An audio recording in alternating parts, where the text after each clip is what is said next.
Tonight on QCTV Sports, it's high school football. It's week 8, and for the first time since 2016, the Andover Huskies take on the Blaine Bengals along with Joe Rulin. I'm Jim Erickson. Fun matchup with Andover moving up to Class 6A. They're facing a lot of teams they haven't in a while, and of course, there's a lot of storylines here now with Blaine playing Andover and Coach Tom DeVellis of the Huskies. It is. You got to have a little extra jingle. It's been 2016 since they met, and that's when Tom was the head coach for Blaine, and a matchup in which Andover did win over Blaine. But now everyone's kind of posturing for postseason play, so everything is that much more critical tonight.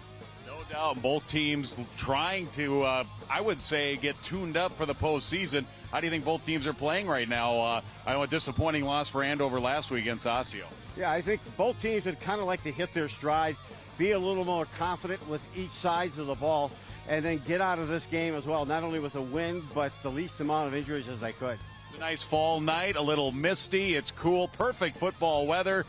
Joe's going to talk to head coach Tom DeVellis of the Huskies when we return. Kickoff just moments away. It's the Huskies and the Bengals here on QCTV Sports.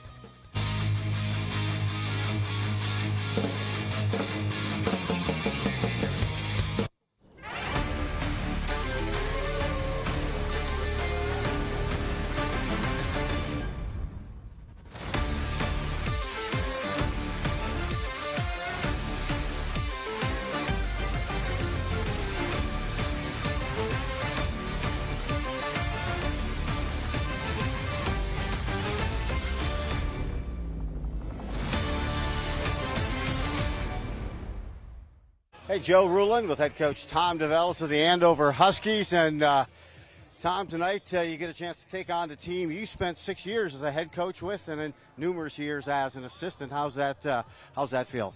That's weird, for sure. It was 20 long years that I was there. So, it's exciting though at the same time, right? It's another opponent that's really close to us, local. Our kids play them in a lot of other sports, so it'll be a good little new rivalry.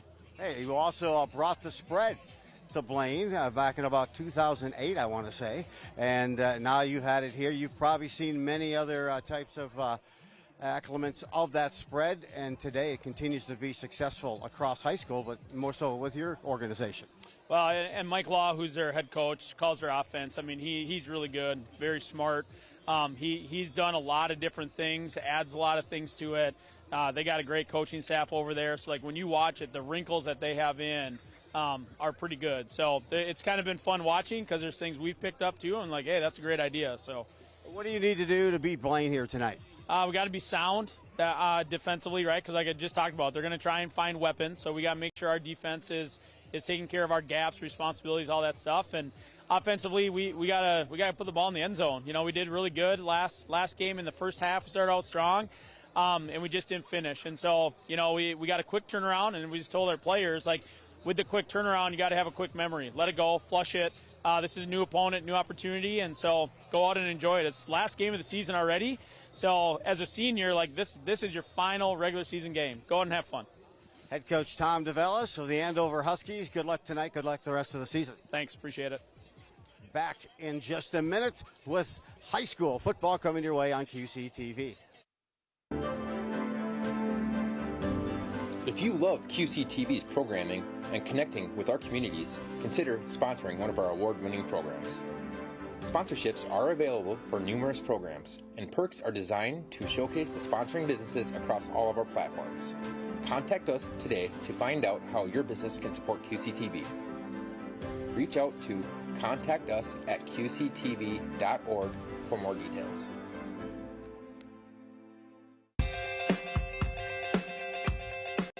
Let's take a look.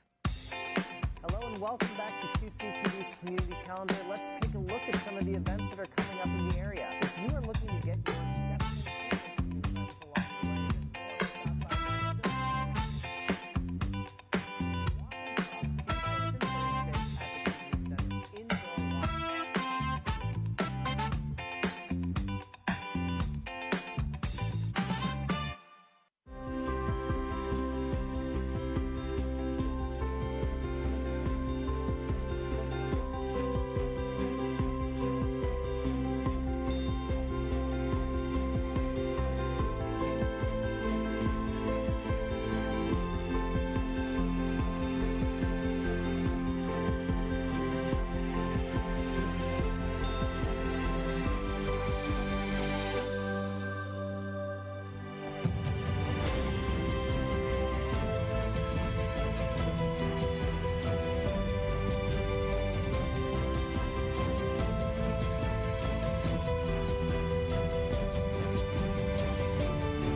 here in Andover, we have what we call our Adopt a Park program.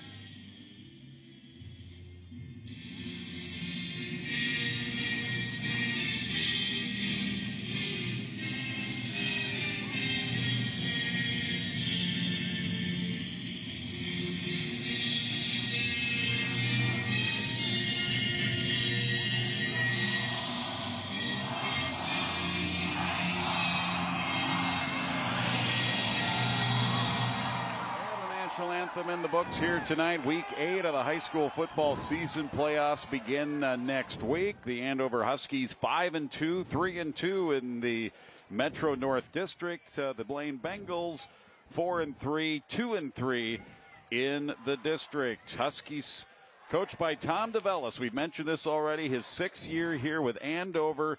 He was the head coach at Blaine for 6 years. His record against Andover when he was the Blaine head coach was 2-1. And Mike Law is in his 7th season with Blaine. So when Tom DeVellis left Blaine to go to Coon Rapids to become the activities director, they hired Ben Geisler as the head coach. He was there 1 year. He stepped down. He's now the new head coach at Cambridge Isani in his first year, and that's when Mike Law took over then in 2019, and he's been the head coach at Blaine ever since. And Tom, you mentioned these teams have not played since 2016, so renewing a rivalry here tonight. It is, and you know, Coach Tom DeVellis, the focused coach that he is and successful, will say, hey, it's not about that. It's about the players. It's about this game tonight. But it can't help not be and feel some sort of commitment to Blaine as well. A rivalry there, certainly with Blaine just down the road here, certainly. The Huskies are going to do the kicking, and they're going to boot it away. Blaine will get it here first to start this football game. Bengelson, James Gibson, and R.J. Obuya. Backdate, Blaine in the white uniforms and the black uniforms here for the Andover Huskies. Collison Okoye is the kicker. And he's going to kick that deep towards the 10 at about the 8, and they're going to whistle this down. May have offside been a Husky on the play. It is. Okoye, a member of the soccer team for Andover High School, and shows off his life. That's such a big part of it, isn't it? I mean, the soccer, the improvement of soccer in high school sports here in Minnesota has definitely, there's a direct correlation, has improved the kicking in high school football. Oh, it has. When I was, even the big schools did not have kickers that could kick into the end zone in the 80s and the 90s until soccer came in. You had these guys now booming into the end zone. Huskies get another opportunity here on the kickoff. So Okoye's going to kick this away. And this one is going to be good and taken at the 5, 15, 20. Nice little return. 40, 50, flag flies. 40 into Andover territory. It's a nice return here for the Bengals. James Gibson, one of the deep men, but it's probably coming back. There's a flag on the field at the 41-yard line. Back 2 flags. Yeah, you know what? I know you'll say, hey, it's the flags. It was a key part of that, but that was really schemed up well by Blaine on that kickoff. You could see, and I did not see the block itself, but certainly the return certainly took advantage of that opportunity, but now it's all coming back. And when it's all said and done, they're going to start it at their own 40. And judging from where they're spotting it anyway, that kickoff, that block must have taken place near midfield. At the 41 is where the illegal block was, so they'll move it back from there. Spot of the foul. We have 2 fouls on the play. Both by the receiving team. Holding. Number 82. That's declined. Holding. Number 29. There were 2 holdings. That's why there was that 2 flag flags was down. executed so well. 2 flags, 2 holding calls. That'll move it back. Lane 11, first down and 10. From their 29 in the white uniforms here, 4-3 on the season. The last time these 2 teams played, it was a 31-28 Blaine victory right here on this field. Natural grass. The quarterback for the Blaine Bengals is Jamison Niska. Quick swing pass on the far side. They're going to gain 11 on the first play of the game. Maybe 12, maybe even 13. Good push there on the catch out across the 40 to the 42-yard line. And that's Elijah Johnson, one of their top receivers, 17 receptions coming into the game tonight. Yeah, Niska coming in 54 for 96, now 55 for 97. And that puts him over the 1,000-yard mark, over 1,005 yards on the season with that completion. 7 touchdowns, 5 interceptions for the quarterback Niska, who is just a junior. And this one they keep on the ground out across the 45 to the 46. Nice pickup. Niska can also run. Niska rushing, their leading rusher with 762 yards, 6.1 average, and 10 rushing touchdowns. Gains 4 on that last play. 2nd down and 6. Niska, the lefty, pump fakes, going to try and scramble. He's going to be sacked. May have gotten back to the line of scrimmage. If he got back to the line of scrimmage, it won't be a sack. But the Andover defense able to do a nice job, got the penetration. Boy, he did not see a receiver running down the seam wide open on that play, the tight end. Tyler Berg on the tackle, the linebacker. Blaine working pretty quickly offensively, and we had movement. Let's see which side. Defense jumped. Were they drawn here on 3rd down and 6? They'll say no. Defense. 5-yard penalty against the defense. Encroachment. That'll bring up a 3rd down short. And Blaine is officially in Andover territory for the first time tonight. And so now you got that option of kind of putting it into your brain, hey, if it's 4th down, we're going to probably go for this anyway if it's this close again. And so you're looking at 2-down territory here for Blaine. Bengals coming off a loss to Centennial. Man in motion to that far side was Devin Clark, and there's nowhere for Niska to go. They thought maybe with Clark going in motion, they'd be able to move the defense out of there, but Luke Heinen, the big nose guard, 280 pounds, would not be moved out of there. It'll be 4th and 1. Yeah, they tried the block, and then coming right behind Niska, he couldn't make any progress against the big fella, and now we got a 4th and 1.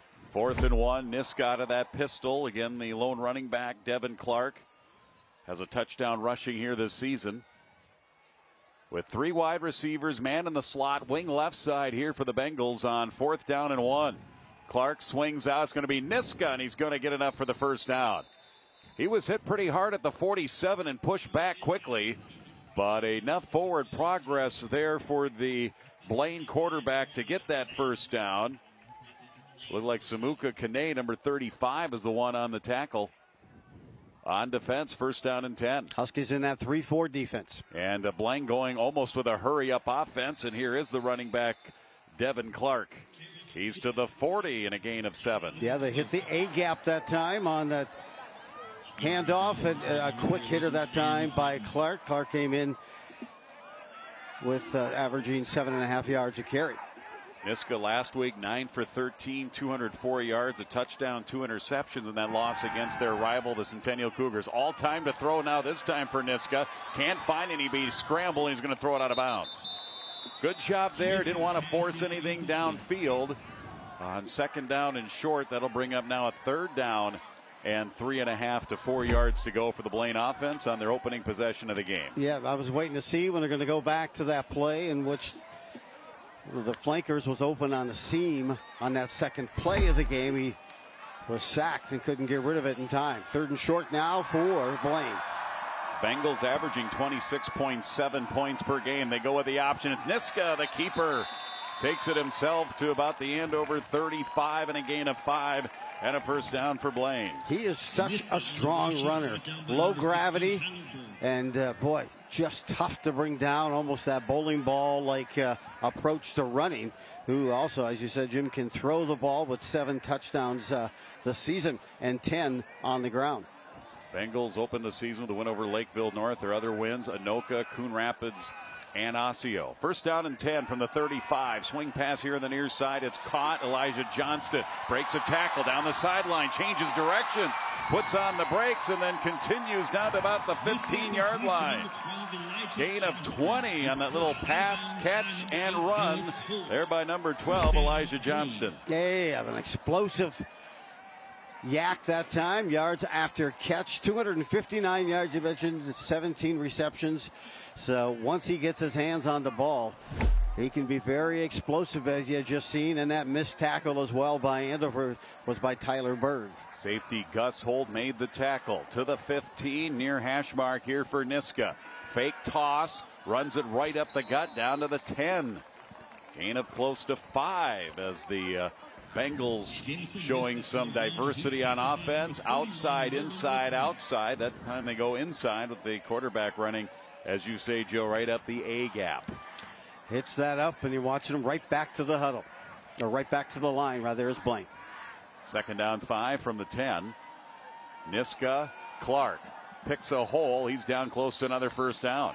On the field before the game, and Clark has a pretty strong build to him as well, and he's getting a few more handoffs here tonight than he usually does. Clark, the senior running back, getting the start here tonight at that position. R.J. Oboya listed as the starter going into the game here. And we get a whistle on a first down and 5, first and goal. Flag is down. Was there a flag? No, I think it was just an incomplete pass. Just an incomplete pass on the swing play, just off of the fingertips. Yeah, if he caught that initially, I think he was in, but now it's 3-by-1 set, or 3 receivers to the left, rather. Yeah, squadron left, second and goal from the 5. Here's Clark picking his way behind that offensive line, and he is in. Touchdown. 5-yard run by Clark. And Blaine opening possession. They march down the field, and they're in the end zone. That was the old scat back type of running style, and loved it. He started, moved forward, stopped on a dime, cut back, and found the end zone, did Clark, his second touchdown of the season. Boy, that was some great running there by Clark. Place kicker is Demir Sesic. And the kick is up and good. Number 91, Demir Sesic, coming in 25 of 26 in the PATs. Make that now 26 of 27 for Sesic. And the Bengals here on the road at Andover. They run the ball right down the field. Couple of completed passes as well, but mostly on the ground on that opening drive for the score. Looks like a standing room only crowd tonight here at Andover. And you can see the stands packed with student support, and across the way it looks just almost nearly the same as a great show and support here. Andover Husky Stadium. Impressive drive for Blaine. They overcame a couple of penalties on the opening kickoff and able to stack some significant plays, and mostly a run-controlled movement down the field there for Blaine. 9th-ranked Andover will get the ball here for the first time. Couple of dangerous return men, Colin Gravink and Aiden Wiegert. We saw what he could do against Anoka a few weeks ago, and that wild one combined 120 points. And it is going to be Gravink from inside his 5, 20, 25. Bounces it to the near side, 30, 35. He's got a nice return. Is out the 40, 35-yard return out to the 40.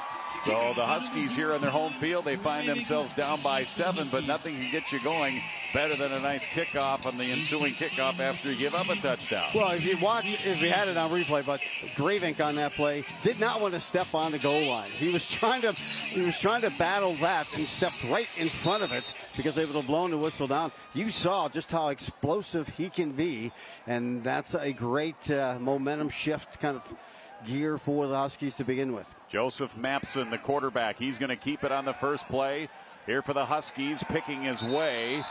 Will get a couple with forward progress. Blaine defender, that's B.K. Kamara, the defensive lineman, making the tackle after a gain of 2, 2nd and 8. Yeah, Mapson last week running the ball, had a pretty good outing, and he ended up with 11 carries, 54 yards. It was Gravink who had 26 carries, 128 yards, and their loss to Osseo. Mapson, 2 touchdowns rushing a week ago. This time they try the far side of the field, out across the 45 to the 46 on the ground here for the Andover Huskies, and Mapson with the keeper on the season. Mapson 730 yards rushing, 1,180 yards passing. So he's over 1,900 yards combined offense, 18 touchdowns rushing for Joseph Mapson. Gets him to a 3rd down and 4 here in that far hash mark with 3 wide receivers. Gravink the lone back. Gravink 688 yards rushing. It'll be a pass for Mapson, swings it out. It's caught by Wiegert. Wiegert to the 50, battles his way through 2 tackles and gets his Andover Huskies a 1st down before being tackled by Justin Walton. 1st down, Huskies into Blaine territory. Hey, Wiegert wiggled his way through some tacklers that time, and that was all Wiegert. Another great example of some yak yards for Andover to get that 1st down. Huskies first possession of the game, trying to answer the Bengals here, down 7-0. That's Wiegert in motion across the formation. Give to Gravink up the middle. A yard and then pushed back by the Blaine defense. He had nowhere to go. I mean, was going to try to sidestep, do a burst step. He is so quick. But he could not even avoid that rush surging in. It was almost like a wave coming at him. Gravink on the season averaging 4.7 yards a carry, 5 touchdowns on the ground here for Andover on 2nd and 9. Mapson to throw. Looks to his right, out on the flat. Caught. Wiegert's got it. Can he break a tackle there? He can't. That is good, great, solid tackling that time by the Bengals defensive back James Gibson, who makes the tackle because Wiegert, not an easy guy to bring down. He's slippery. Yep. And it was why he had some running yards ahead of him. But an excellent tackle by Walton out on that far side. 3rd down, 7. Mapson deep drop. Good time. Throws it across the middle. Caught Wiegert! Inside the 20s down to the 15. What a catch. 8 and 37 receptions coming in. Give him now 3 already on this drive. He has 40 and he converts a 1st down. Hey, Wiegert went launch bound that time. Airbound to catch that, and I'll tell you, it was a nice throw by Mapson as well. He stepped into the pocket. On the ground, Gravink picks his way to about the 16-yard line before being dropped there by the Bengals' Max Brady. So both teams on the move. Defenses, I'll tell you, you've got to be in some great shape and have some endurance as much as both of these teams are employing the spread. And, of course, Tom DeVellis brought this spread. It's an offset, fast tempo spread offense. Nearing 4 minutes left here in the 1st quarter. Mapson, Gravink, nice hole. Good push by that Andover offensive line. Gets close to the 10-yard line. It'll bring up a 3rd down and about 3 here for the Andover Huskies. The first see right there, yeah. Colin Gravink, the senior, 5'10", 180, number 0. Hey, impressive numbers for him all season long. Got my first look at him last year against Elk River in the section championship. And I'll tell you, he was taking a beating, but got up and had about 200 yards rushing. We'll make it 3rd and 4. The lone back there is Jackson Kirchner. It's Mapson trying to keep it for a 1st down. He got close. I don't think he made it. Needed to get to just inside the 8 to almost the 7. And they're going to mark him just inside the 9. And it'll bring up a critical 4th down and decision time here for Andover. Big number 50 there for the Bengals, wrapping him up again. BK Kamara. Oh, my. BK had him locked up. 4th and a short 2. Big hole Mapson, and he walks in untouched. 9-yard run, touchdown Andover, and they answer it 7-6. Boy, that gap was like driving down Hanson Boulevard. Wide open, but he made the cut. Good blocking execution up front for the Huskies. And they cap a 60-yard drive on their opening drive of the game. Well, that Andover-Anoka game, 62-61, a state record, 123 points combined in that game. And we're off to a hot start here in this one. Here's Peyton McKnight, who kicks the ball up and delivers. I tell you what, Peyton has had an outstanding season, 30 of 34 in the point afters, and she connects on that one and puts it through, and that ties the game here at 7. Well, Mapson does what he's been doing all year, running the ball, but also bringing some great balance offensively for the Huskies, and finds the gap, surges through, and just reads the blocking so well. And I'll tell you, his development from last season to this year, outstanding. And I'll tell you what, he took advantage of the gap and got the touchdown. Collison Okoye, the junior, top of the soccer squad, ready to boom it away here for the Andover Huskies. Huskies averaging 37.4 points a game. Obviously, the 62 spot they put up at Anoka certainly helped that average, but they scored 44 against Wayzata, 55 against Coon Rapids, 34 against Rogers, so they have put some points on the board. Here is the kickoff. That's Gibson again, and he's across the 30-32 on the return, and that's where the Blaine Bengals will take over. First down and 10 on the James Gibson return. And we'll see what happens here. Does somebody get a stop? That's the question. And that Andover Anoka game, we just couldn't get anybody. There were some critical stops, just not many of them. We'll see if the defense is stiff in here, and we're going to get a penalty here on the returns. That's 2 returns now for Blaine, and 2 penalties that have hurt their starting field position. Now, it didn't matter last time. They marched down the field and able to get the touchdown. This is going to push them well inside the 20-yard line. And you've got to be able to sustain a block long enough. I was just going to say how I love watching Gibson on these kickoff returns. I mean, he darts. He hits the hole and he goes, and you don't have to block your guy that long. So it's a shame it's brought back here for Blaine. Jamison Niska, the junior quarterback. Ball pushed all the way back to about the 10-yard line here. First down and 10. Bengals changing the play here. Looks like an audible for Niska. And he's going to give it off of that option pass, and he's able to keep it. He keeps going. He's out across the 25 to the 29-yard line. He faked it to Oboya, who is going right to left across, you see there, and half the Huskies thought that he had the ball, and instead it was the quarterback Niska, and a big hole right up the middle. But that does it, vacates the middle. The linebacker follows the guy in motion on the fake, and that was a good fake by the Bengal offense, and it got him a first down, almost 20 yards. Yeah, Sam Broughton made, well, I think it was a touchdown-saving tackle.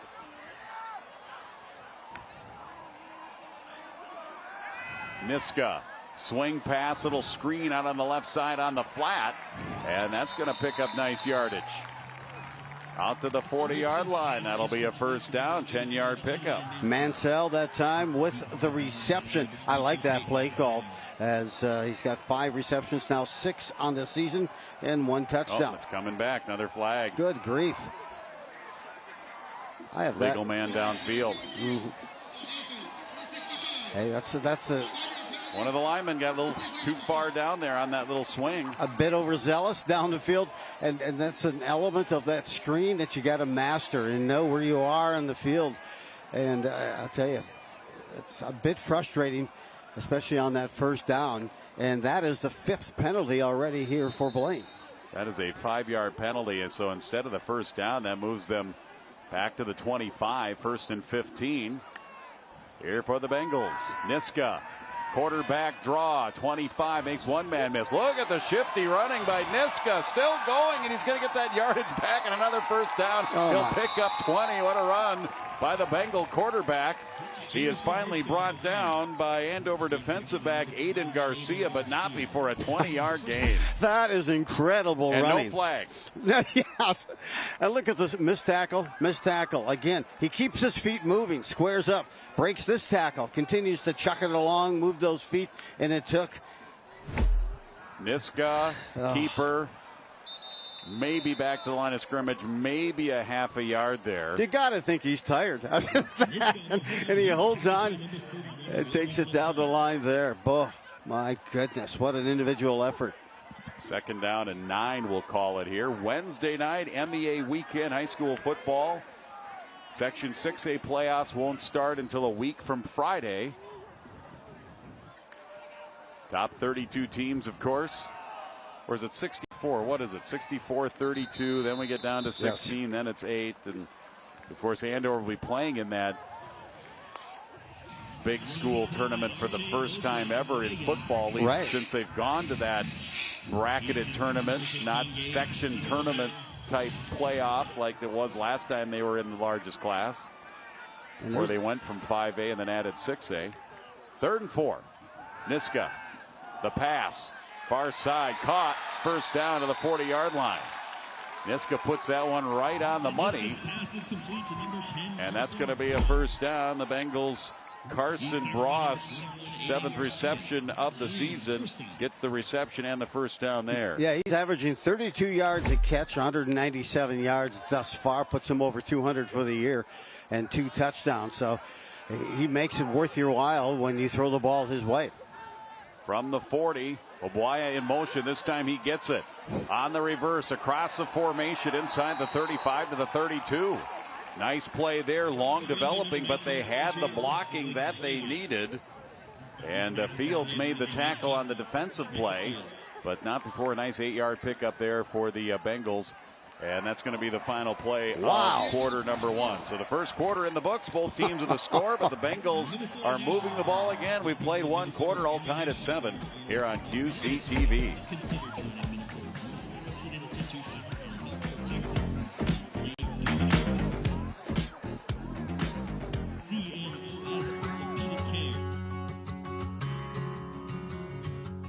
Rum River Art Center is your local nonprofit organization located in the Old Milk Factory near downtown Anoka.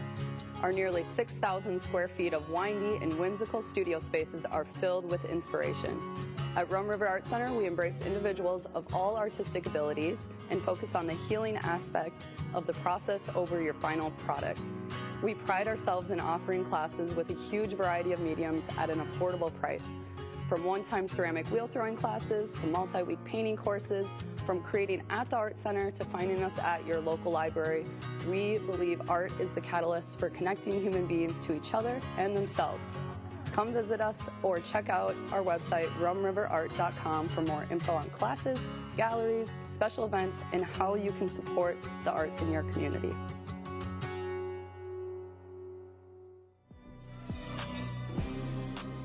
Ball resting on the field here at Andover Husky Field. What is it now? Is this the 3rd year of having turf in the Anoka-Hennepin School District? Correct. 2nd down. Correct. And 2 here for the Bengals. Now right to left here with the white uniforms, and it's Niska, the keeper, quickly to the edge.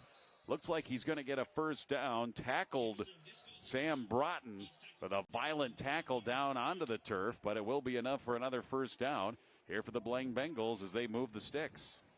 Yeah, Broughton has been a key tackler here, hitting it all, coming in with 5 tackles for loss this season and a total of 54 tackles. Niska passing earlier here tonight. He's gone over 1,000 yards on the season. He's also their leading rusher. Look at that shake and bake move. Just a little head and shoulders fake, and he's got a first down. Picks up 13 inside the Andover 20. Down to the 17-yard line, and the Huskies got to find a way to slow down number 4. He is so explosive. It doesn't need much, and it doesn't take him long to generate some momentum. Good burst running. 1st and 10 from that far hash mark. Receiver on that right side of the line is Hayden Hernandez. It'll be Niska. Nice keep, nice cut down the goal line. He is in there, no shy. I haven't seen a signal yet. He's down at the 1. So down that far sideline, he must have stepped out of bounds. It'll be a 1st and goal. Wow. Here it is. 16-yard power run, then tiptoes down to sideline. Wow. Gage Roeder, the linebacker, got just enough there to get him shy of the end zone. But now 1st and goal. Knocking on the door. The Bengals in a bad snap. Niska's going to have to go back, and he's going to have to eat it. But we're going to get a penalty for a hog collar on the tackle by Michael Fields. He was just reaching for anything. There was no malintent there by Fields. He was just trying to grab something to tackle him with, and unfortunately it was the upper part of the shoulder pad. Horse collar tackle. Yeah, and which is a shame because that could have potentially blown up that whole drive. And I call it hog collar because we never had horses on our farm. We had hogs. So there you see it right there. The horse collar tackles there. There you go. And I'll tell you, that would have made it second. And gosh, close to 15. But now that changes the picture and the landscape here. Is half the distance to the goal. Look where that ball is. That's right. You can sneeze and the ball's going to be over. So first and goal is about a half-yard mark off for Niska. Tried to pick his hole, leans forward, didn't need much, and he didn't get it. It'll be second and goal. He apparently did not even get an inch. That's how close the ball was to the goal line. Why stack? Good job. Nice job. 15 getting in there for Gage Roeder. Huskies. Roeder again sticking his nose. Filling that hole. Now second and goal inside the 1. Officials in Niska. Is there an equipment issue? The officials now discussing something here, and it's an official's timeout. And you mentioned it, Jim. We set it off, Mike. That first quarter went by quicker than a hiccup. We're already at 10 minutes left in the second. Oboya is the lone back there with Niska. Let's see if he runs it again, and they're going to whistle this down. This time a flag. Somebody lined up off sides, it appears, from where that flag came out. Well, that probably doesn't hurt. You might as well when you're that close. Well, encroachment defense. So they'll probably mark off what? Takes it from 6 inches to maybe 3 inches. 3.5, 3 inches. Might as well try to get the jump. Right there. Yeah, a couple of them. There you see also up top. Like Raisler. Players, yep. Caden Raisler. Jumped across. Second and goal from the, we'll call it 2-inch line here for Niska. And a little hesitation there. Did he make it? Did he fumble? The Huskies saying they may have got it. Maybe that's why he hesitated before he went in the line. He did not have, and did secure the ball. Didn't have a firm grip on it, but looks like it will stay here with the Blaine Bengals. Take a look at that. You see, that's Oboya. And he got hit in the hole by Peyton Verheyen. The ball did squirt out of his hand. So now third and goal inside the 1. Niska. Oh, and he's hit. Shy of the goal line again. Another great defensive play by Gage Roeder. That time they tried to string it out, and it's going to be fourth. Is it fourth down? We've had so many penalties. Yeah, fourth down and goal now. Yeah, they'll name a tackle after Gage on that called the Roeder. He just ran him over. The Rudo Roeder. Fourth down and goal. Far hash mark. Bengals thought that this was going to be a foregone conclusion, was first and goal inside the 1. Getting the final play here from the sideline, and head coach Mike Law and his staff here for the Bengals. Oboya in the backfield. It's Niska. He'll try to the short side. Makes a cut. Is he going to get in there? It is very close. No signal. Touchdown. He did make it. Barely. By literally the nose of the football. Bengals in. Boy, that was much harder. You got to credit the Andover defense. They stood up strong and tried to slam the door. But the Bengals finally on fourth down, number 4, gets it across. Yeah, tried to go wide, trying to get in separation, get some gaps. But again, Andover tested and just getting in. Niska for that touchdown. And the extra point is up and good by Sessick here with 8:37 left to go in the first half. The first quarter went so fast, and now 3.5 minutes went off the clock since they got down near the 1. So 8:37 left in this second half, and they cap a 90-yard drive to the Blaine Bengals. So a fun back and forth matchup between these teams who played regularly since Andover became a high school here, and Andover ran and played kind of an independent schedule those first couple of years and became an official member of the Northwest Suburban. You know, when you become a new high school, the conference already has their schedules are set a couple of years in advance. So if you open a new high school, you're Andover. You got it. They open up against Duluth East here, the first ever game that first season, going back some 22 years or whatever that was for Andover High School. So the rivalry being renewed here between the Bengals and the Huskies, and something we mentioned because it's been that same amount of time since Andover had played Anoka. These kids know each other. They play in other sports. They're still in the Northwest Suburban Conference, in all their other sports. It's just been for football that they haven't played in 9 years. That was the 11th touchdown run of the season for Jamison Niska. Now it's Sessick with the deep kick. Gravink inside his 10 at the 8. Gravink finds a seam. He's across the 25 and just shy of the 30-yard line at the 29 for numero 0 for the Andover Huskies, and their offense will get it for the second time tonight. And just like the first time they touched the ball, they're down by 7. They will. Let's see the Huskies can reciprocate. A team with great balance this year. They've been averaging about 168 in the air. Meanwhile, about a little over that on the ground this season as well. Yeah, I have him 169.3 passing per game and 205 rushing per game for this Andover offense and head coach Tom DeVellis. There's the play fake. Mapson trying to bounce it outside. Wonderful pursuit by the Blaine defensive line. The linebackers, they're going to give Mapson some forward progress. Maybe a couple there on the keeper. Second down.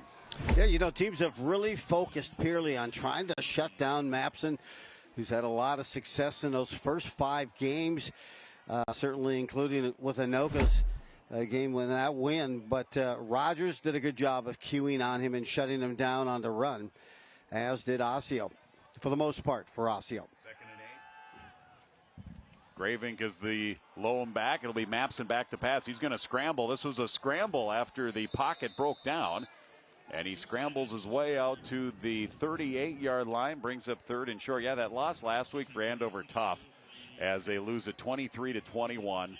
Osseo winning on a 30-yard field goal with 3 seconds left. Andover led 21-14 going into the 4th. They led 21-7 at the half. But you got to credit Osseo moving their way back here, playing the big schools in 6A. Eric Lamker, the head coach, is back. The one that won the state championship for them at then TCF Bank Stadium, as the Huskies here keep it on the ground. And Mapson, a little bit of a zigzag run there, gets the first down out across the 41. Lamker goes and coaches Augsburg, goes and coaches his alma mater, and then comes back to high school and is doing a nice job with the Osseo Orioles. They're 3-2 in the district entering week 8. In motion here for Andover, that's Kirchner. It's Mapson. He gives Gravink, and Gravink gets to the 50-yard line. They'll mark him down, knee down, just shy of the 50. Gravink last week, 26 rushes, 128 yards. That's 5 yards a carry and a touchdown. Meanwhile, Mapson last week against Osseo, I'd mentioned some teams have really been focusing in, starting with the Rogers game as well. Last week, just 54 yards rushing on 11 carries. Here is Mapson on second down and a yard. Gains 2. That's enough for a first down. Mapson, 6 foot, 185. He's wiry, he's lanky, and he's tough to bring down as well. He can be slippery and can slither his way out of tackles, and got just an extra yard there for the first down. And into Blaine territory here to the Bengal 48-yard line. Mapson, option, keeps, finds a seam. He high steps his way to the 41. And that'll be a gain of 8. Yeah, excellent tackle. He had to get to him, had to get to bring him down on that play for Blaine. They're number 26 with that tackle. Yeah, I said slippery. Look at that, running through there and hands slipping and sliding off that black jersey. Tyler Reinhardt on that tackle. We'll give him 7 on that last one. We'll make it second down and 3 for Mapson. And the Andover offense. Gravink, first down. Good push. Just enough for the first down here inside the 40 to the 37-yard line. The threat, the speed for Colin Gravink this season has been such a great balance to that backfield as well. You watch him stick his foot in the ground and just explode. And when he gets to the outside, he's got 700 yards rushing this season. Michael Fields, 27 receptions entering the game. He's at the bottom of your screen as the wide receiver. Two wide receivers up top, including the dangerous Wiegert. Here's the pitch play to Graven. He's looking for a block from Wiegert. He does get it. And meanders his way to about the 31-yard line. That's a gain of 6 here. And Andover not getting huge chunks on the ground, but certainly getting enough. 6 yards here, 3 yards here, then another 3 yards. That equals more than 10. That equals a first down. Great running. And you know what? The one thing they've been doing a great job this year, protecting that ball. 2nd and 4. Clumped up receivers near side. Mapson will run that way with a blocking, and they seal the corner. He's at the 20 to the sideline, and he's inside the 15. Nice, easy, long, strided run there by the quarterback, Mapson, and he's down close to the 10-yard line. Yeah, that looked like a downfield student body right. They had the wall set, and he just followed his blockers, and you can see just how explosive a runner. He's got some pure speed to him as well. 21-yard gain. Down to the 10, 1st and goal. Gravink bounces it left. Nice hole inside the 5. He's to the 3 before being tackled by Gabriel Zion. Zion the tackle. 2nd and goal down inside the 5. Getting set here. Huskies have outscored their opponents in the first quarter of the season. And Kirchner in motion, and it's Gravink down close to the goal line, down to the 1, 3rd and goal. Working it down that much closer. You can see here the Huskies just trying to punch it in. Looks like a Mapson run coming now. See if he calls his own number. 3rd and goal at the 1. No, it's Gravink. To the goal line. He leans in. Touchdown. And Gravink into the end zone. 1-yard run. Both teams 2 possessions. Both teams 2 touchdowns here with 3:47 left in the first half. First quarter, the Huskies have outscored their opponents 79-34. The second quarter, they've been outscored 66-63, but not in this case. They cap what had to be close to a 70-yard drive. This just their second possession of the game, and neither team has needed a punter thus far. And McKnight's extra point up and good, and that ties the game at 14. 14-14 here. The difference between this one and the Anoka Andover game is that we had bigger plays.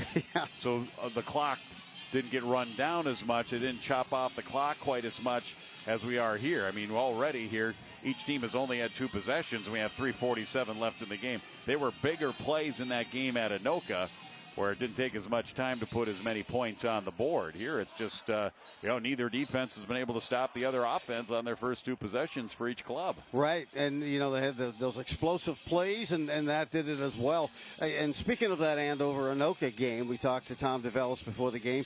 Still, one player that is still out is Chenoweth, who was taken off by a stretcher in that game, sustained a concussion, concerned about some neck injuries, but it doesn't seem like that was going to really occur. Or that was on the tackle of Brady Rush, the big, strong running back for Anoka on a long run, and he was getting back to make the tackle, and basically his helmet hit the thigh of Rush as he was running, and of course a scary situation with the injury. The ambulance came out on the field, and we certainly wish the best for Chenoweth for him to come back here for Andover High School. Here's the kickoff, and the Bengals with a return out across the 30 to the 34-yard line. Looks like a clean return this time, the third one. Yeah, no penalty flag this time.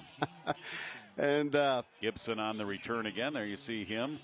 Number 18, you see him also play at cornerback. He has 1 interception here on the season. It's film session time. Offense watching the film now. Andover coaches turning on the big flat screen.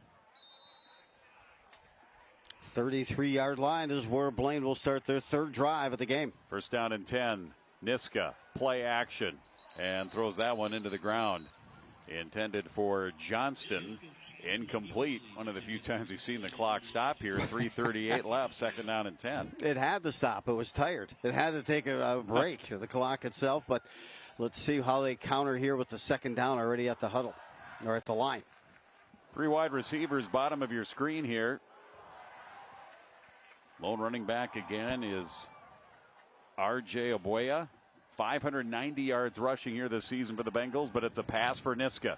Niska was looking deep. Now he scrambles, still looking downfield. He's got a man. It is caught. That's inside the 30 to about the 29-yard line on the completion to Johnston. Their leading receiver coming in, and that is going to be marked at the Andover 30-yard line. Great patience there by Niska, waiting for Johnston to flash open downfield. I thought he was going to keep the ball himself. Good splash play here, and you can see he throws a dime to the back shoulder, and they just lost. You could tell on that pattern he was kind of running from the end of the line, almost like a tight end spot, and found a gap. Oboya takes that jet sweep across the formation, makes the cut for positive yardage. Down to the Husky 24-yard line. Give him 6 yards on the carry for Derek Oboya. 590 yards rushing, 5.9 a carry, 7 touchdowns. Also has chipped in 8 receptions for this Blaine offense. Yeah, when Oboya gets that ball, he looks like a locomotive coming at you. Gained 6 on that last play. It's 2nd down and 4.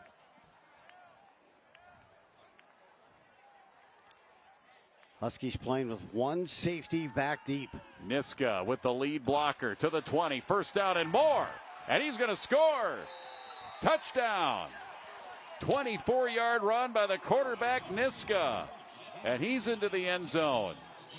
He made that look so easy, but those strides, the cuts, the seam was there. He bounces outside, and from 24 yards out, scampers in for his 2nd touchdown of the game. This one a little easier than the first one at the 1.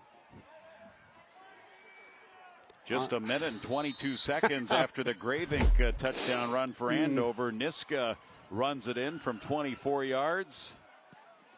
That is his 8th rushing touchdown of the season. And Amir Sesic, his kick is up and good. He's perfect here tonight. So just like that, 21-14 now Blaine. 67-yard drive, topped off with a key play. That time over the middle, finding Elijah Johnston with a big-time pickup next play.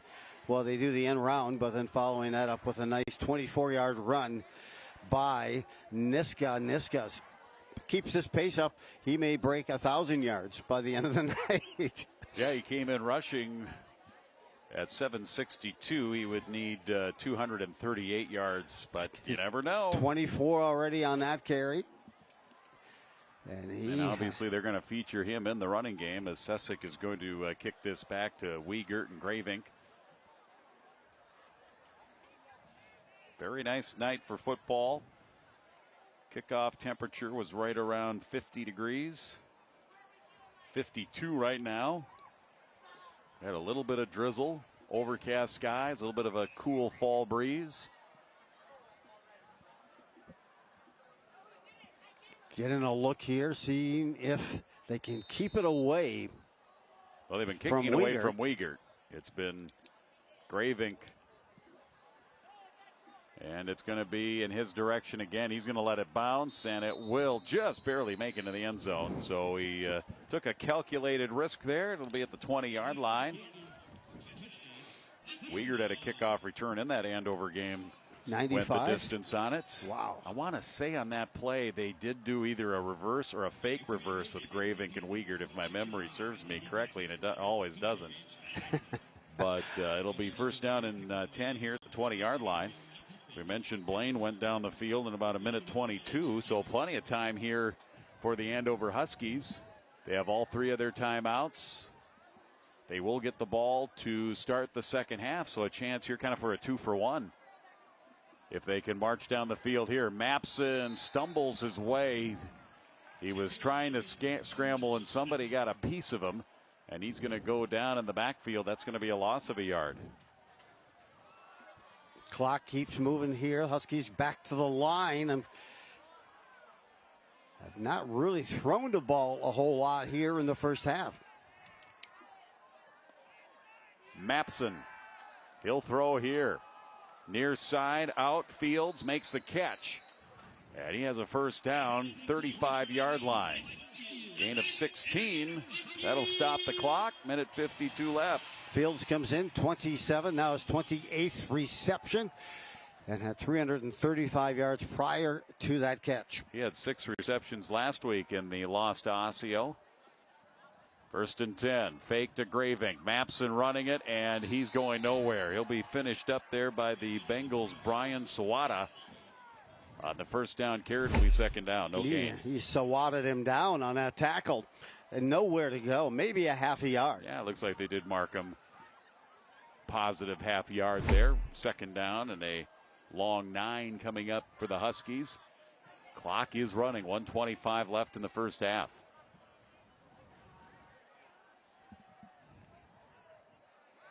Mapson.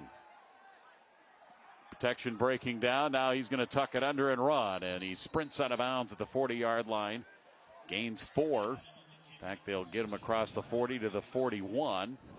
It'll be 3rd down and about 4 here for Andover with 1:12 and the clock stopped.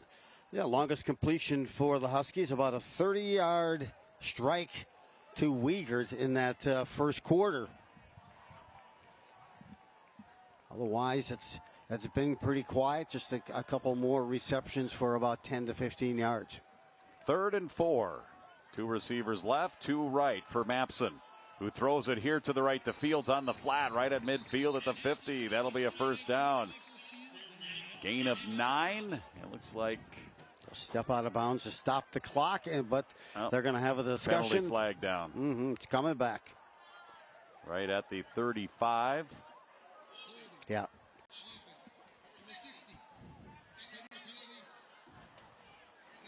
That's on Kozak, you could see. Yeah, that one hurts for Andover. It was. 1st down at the 50. And now they're faced with a 3rd and long. Yeah, it'll be 3rd and 14 from the spot of the foul. Going back just outside the 30 at the 31-yard line. One thing you don't want to do is make a mistake here trying to get the 1st down and give the ball back to Blaine with a full allotment of timeouts. Mapson is going to throw it deep, and it's going to be for Fields, and it's incomplete. They brought the blitz that time, did Blaine. They tried to go right back over the top, over Kosek that time. Had some good pressure. If he held it for another half second, Mapson was not going to get that ball off, but had a receiver by maybe a stride, just didn't quite get enough trajectory on that throw. First punt of the night, and the quarterback Mapson handling the punting here for the Huskies. He'll be standing at his own 16-yard line. Back for the Bengals is Elijah Johnston. Good snap. Mapson gets it off. Johnston will let it bounce. And actually takes a Blaine bounce out of bounds at the 38-yard line. Bengals will have it. They have 55 seconds to work. They have a 7-point lead and 3 timeouts. I wish I could get my approach shot to check up like that. Oh, and spin it back. That thing came back about 5 yards after the point of contact to the turf. So now but of course, as the punter, he didn't want to check that. I mean, no, you want that if you're kicking it inside the 10 or inside the 5, of course. He would have rather have gotten a little top spin on that, let it roll. It's 1st down from their 38 for the Bengals, and Niska, quarterback draw, good run, lots of room. He's into the 2nd level, and he's into Andover territory to the Husky 48-yard line. That's another pickup of almost 15 from his own 38, and this is the 4th possession of the first half for Blaine. Niska, good patient running from the Husky 48 now for Niska. He'll sprint and look here near side. He was looking deep. Now he'll scramble it. He'll pick up positive yardage inside the 45 to the 43. His footwork is so quick. He was tripped up there by Peyton Verheyen, the linebacker, and we will get a timeout. Well, that time he went to the right, a rollout to the right, even though he's a left-handed thrower, and then a nice little lane open up for him to pick up 6. Take a look at those standings, actual rankings here for Class 6A. Big matchup tonight. Maple Grove is hosting Minnetonka, 1 versus 4. And, of course, that's a rematch of last year's championship game won by the Crimson. And the Crimson are having another nice season at 7-0. The only undefeated team in Class 6A entering the playoffs At least at this point, they'd have to, of course, beat Minnetonka tonight to go to 8-0. But you also see Andover there sneaking in at the number 9 spot. And Woodbury, not a football team you really see that often in the top 10. But good to see them there at number 10 in the 6A rankings. Yeah, Andover's defeated Centennial. Impressive win for that. Mm-hmm. And meanwhile, also tonight, Champlain Park has a pretty good game as seedings come into play here tonight, that much more significant. And then North Metro standing, Centennial up top at 6-1. They defeated Champlain Park. Jim, you called that game with Pete Hayes earlier. 2nd and 5. Niska scrambling, zigging, zagging his way, and then he takes off. He'll gain maybe 1 after all of that, but he does get out of bounds to stop the clock at the 42. 3rd and 4, and there's a penalty anyway. It's coming back. Hold, as you see there from our white hat. We'll replay 2nd down. So an untimely penalty there will cost the Bengals. Have that as a 6th penalty of this half for Blaine. But when you're sitting in that pocket that long, you can see 78 there clutching. And Eddie Miles trying to get by him. That pushes the ball back in Blaine territory. They're 47 and 2nd and 15.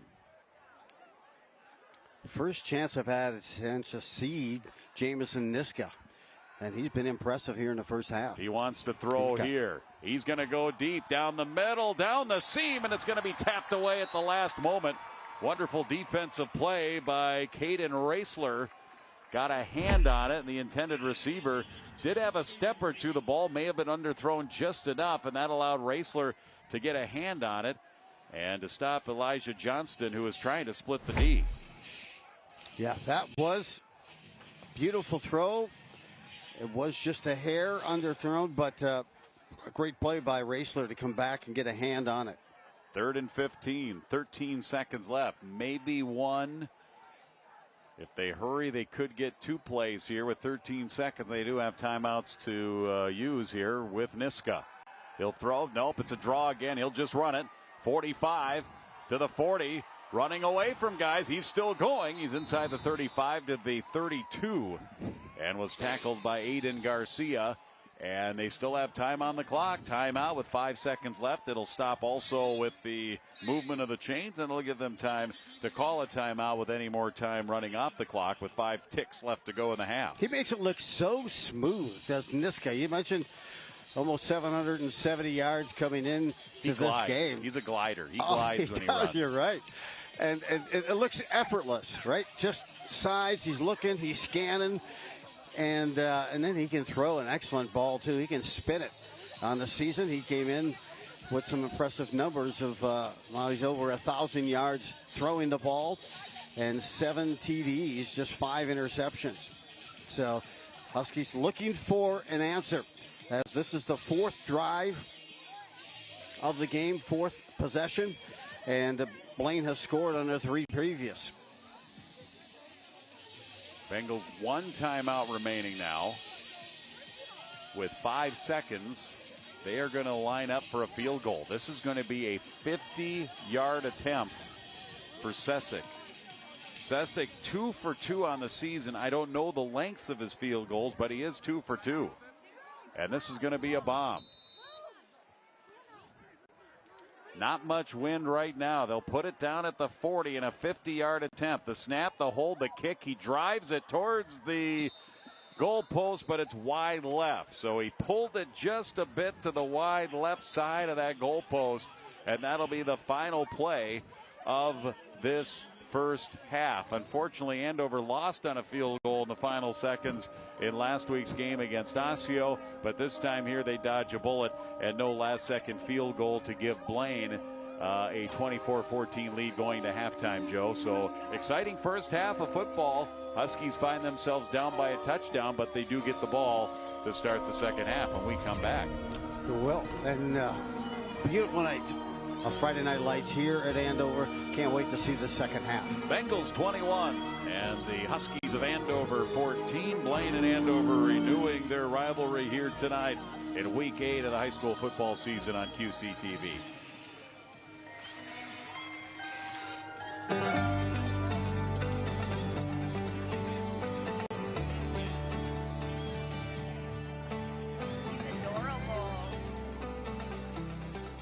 My name is Denise Klipsick, and I am the owner of the franchise here in Blaine, Andover, the Just Between Friends Kid Sale, and we are an event that's a community event where families in our community come in and they sell their items, and then they offer them to community members who need them at a great savings. So it's just a win-win. I always say we're families helping families because it keeps going on and on and on.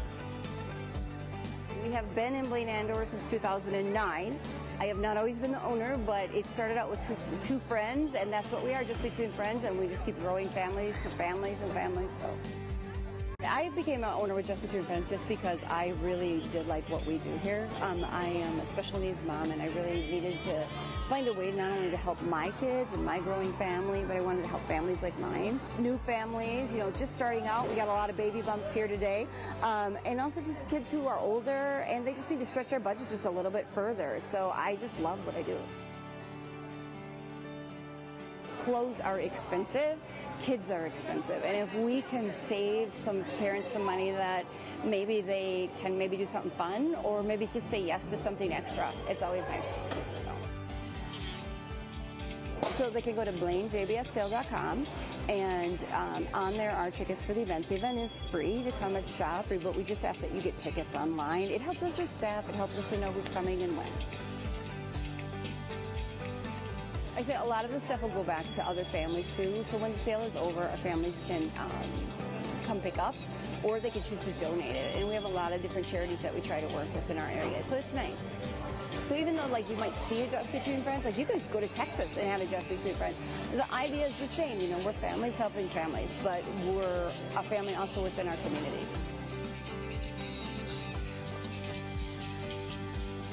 If you didn't make it to the April event, you'll have another chance, September 4th through 7th.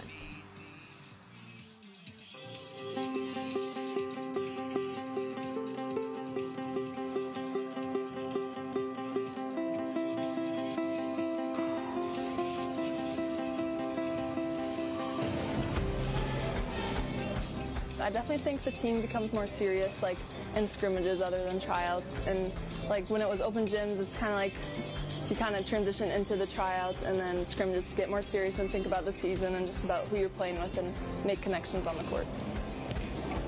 Yeah, we've tried a lot of lineups. Almost every single set in our scrimmages has been different. Obviously, there's they have some lineups that they know are going to work better than others, but it's been good trying to see everyone's different lineups and how you connect with different people on the court. You have to figure out how the hitters are working with each setter, because setters are a little bit different. They have different tempo, they have a different way of delivering the ball, and so we want to make sure that that works together. We also have to figure out, in the back row, who works well together, talks, they're not colliding, they're working, picking up seams, and we also want to make sure in the front row that a team is kind of next to each other for blocking. So those are things that take some time in practice and with some individual skill set work.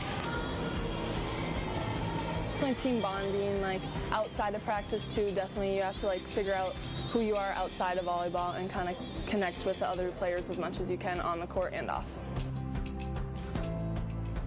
We had dinner together and we all just hung out for a bunch of hours and we did posters together. We're having team sleepovers. We bond on the bus a lot. We're very, very close outside of the court too.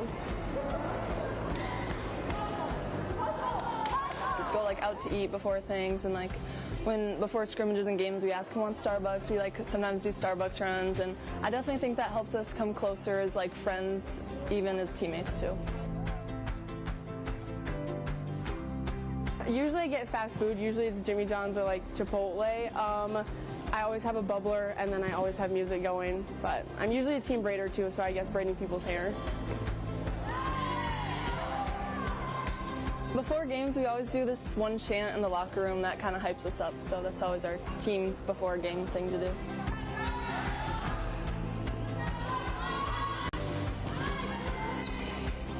Centennial undoubtedly is one of the top teams in the conference, along with Anoka, probably Champlin and Rogers maybe.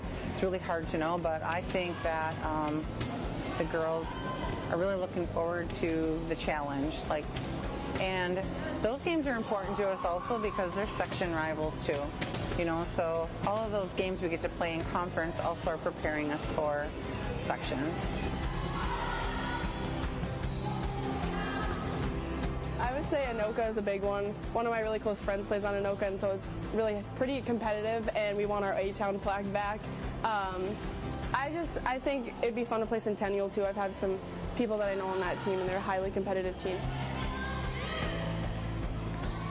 Definitely Anoka is always the good rivalry. I mean, we know some girls on the other team, so it's kind of fun to play them and just kind of see who wins this year and gets the A-Town. We want to be the team that walks on the court and sets the tempo, sets the speed of the game, and we're trying to emulate that in practice. The other thing is communication, and the other word we've used is intentionality. So those are the kind of the three things we've really been focusing on up front. Once we get those things down, then we can start thinking about the next things that happen. Hopefully those things kind of start to fall into place, you know, and then we can take the next step. I want to have my highest kill percentage and my highest kills total this year. And as a team, I just want us to go out, have fun, play our best. I want to be highly competitive. I definitely think we'll talk about some goals as the team goes on, and our first game we'll definitely see where we are and then move on from there and grow.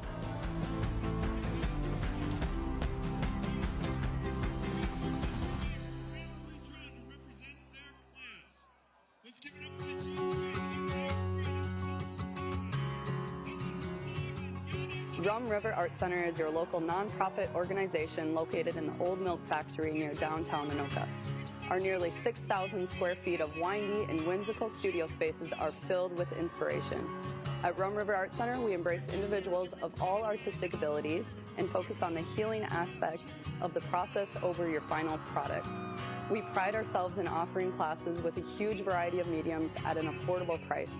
From one-time ceramic wheel throwing classes to multi-week painting courses, from creating at the Art Center to finding us at your local library, we believe art is the catalyst for connecting human beings to each other and themselves. Come visit us or check out our website, rumriverart.com, for more info on classes, galleries, special events, and how you can support the arts in your community.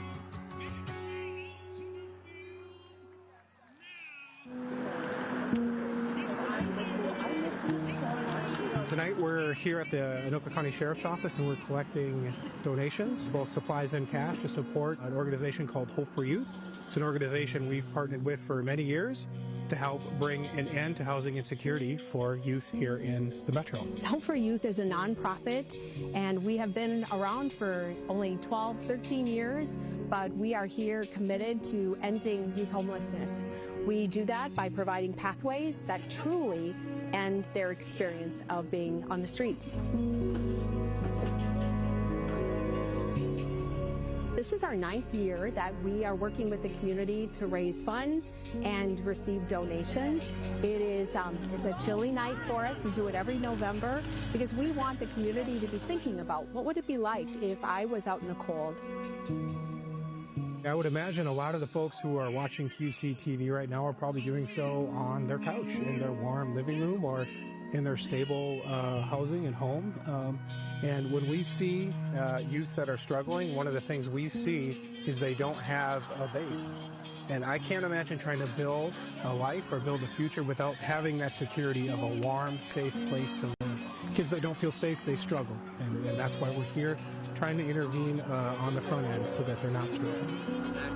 Thank you so much. We appreciate it. This year, we've expanded to 3 locations. We're here at the Anoka County Sheriff's Office.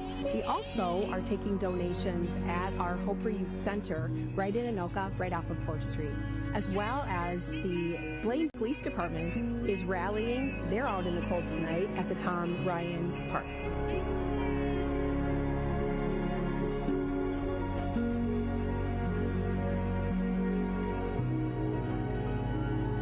We welcome all. We are here and we want to be a support system to you. We have no judgment. You don't need an appointment to come to our facility in Anoka. We also have a transitional housing facility, Hope Place, by which those that are ready for independent living, we're ready to open those doors for you as well. We used to use the fancy trailer.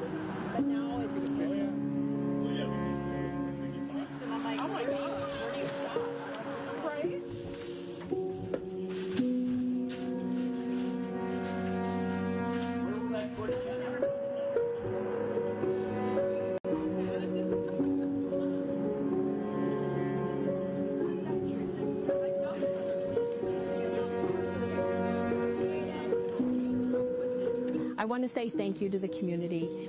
We would not be able to do what we do. The lives wouldn't be changed if our community partners, our community friends didn't come beside us. So thank you.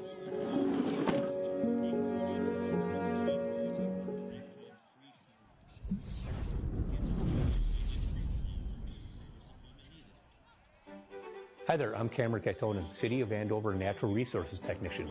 I'm here to talk about the Nature Preserves Commission, formerly known as the Open Space Advisory Commission, which is an advisory board to the City Council.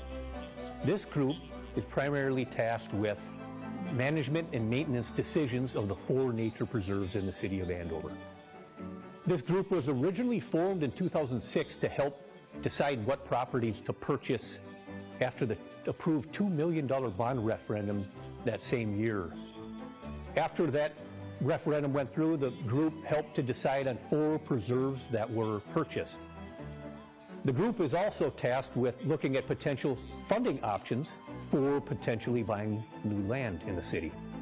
The group generally meets quarterly on the second Wednesday of the month at around 6 p.m. So beginning in November, December, we will be looking for new members to the group. There will be information in the November, December edition of the city newsletter, which will outline the application process and instructions for if you are interested in applying. So if you are interested in the outdoors, interested in being a part of the community and working along with the City of Andover, and also would like to meet new people, this might be a great opportunity for you.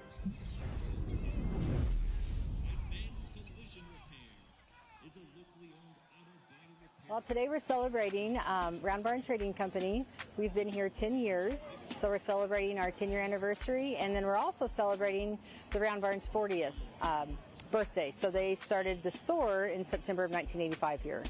And so it just happens to be the same month for us, but 10 years, so we're just doing a big celebration of that, yeah. The historic Round Barn is over 140 years old and has been in business as an antique and gift shop for over 30 years, with 4 different owners through the years. Before the 10-year celebration, current owner Julie Davis decided to give the barn a little update. New siding. Isn't that beautiful? So, yes, the barn was, that's 150-year-old wood that was ready to have a facelift. And so Presbyterian Homes had contracted with a local company, Archway, and they came out and the barn got new windows, new doors, new siding. There's tie back under the siding. So we're excited about that this winter because the drafts and stuff through those windows in that old barn, we're excited to see what that's going to bring in, change up for the inside for us to help with that. So yeah, it's got a new facelift and it's good for another 150 years. That's what we want to hear. Right. To ensure that the Round Barn Trading Company will stick around for many more years to come. The 2-day celebration had vendors from the barn favorite picks.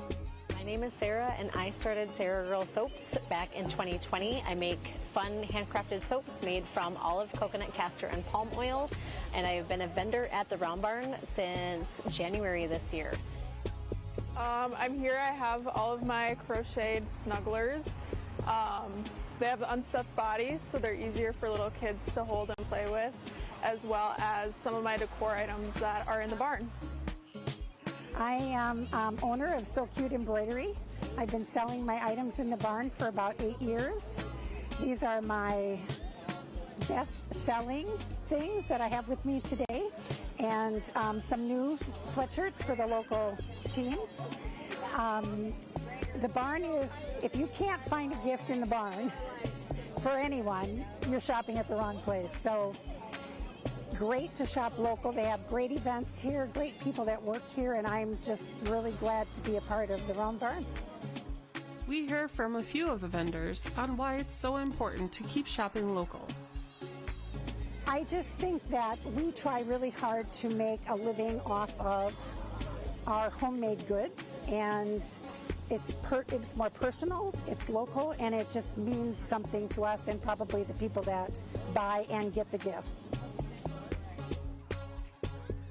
and just, being able to support somebody, being able to, have a business with their hobby that they love. But we take a lot of pride and joy and care in the ingredients that we do, the products and the quality that we have. And I feel like we care. We care about the customers that are shopping with us and want to provide a good quality product. The barn is really special because they not only have their small business, but they have all of these other small businesses in their store where you can come and shop 7 days a week. When being one person doing this by myself, I can't have that luxury of being able to sell my products 7 days a week. I just want to tell my community, thank you for giving me this opportunity and continuing to support the barn and let us be that we've been here 10 years, because we absolutely love just being a part of the community and meeting the customers and the barn girls and the community and watching them interact with the artisans. It's just thank you for that opportunity and letting us continue the tradition. Yeah.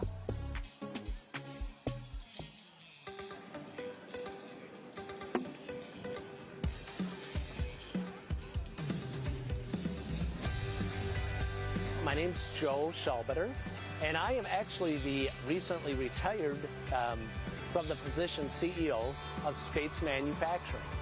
And today we're actually celebrating 100 years in business in Minnesota.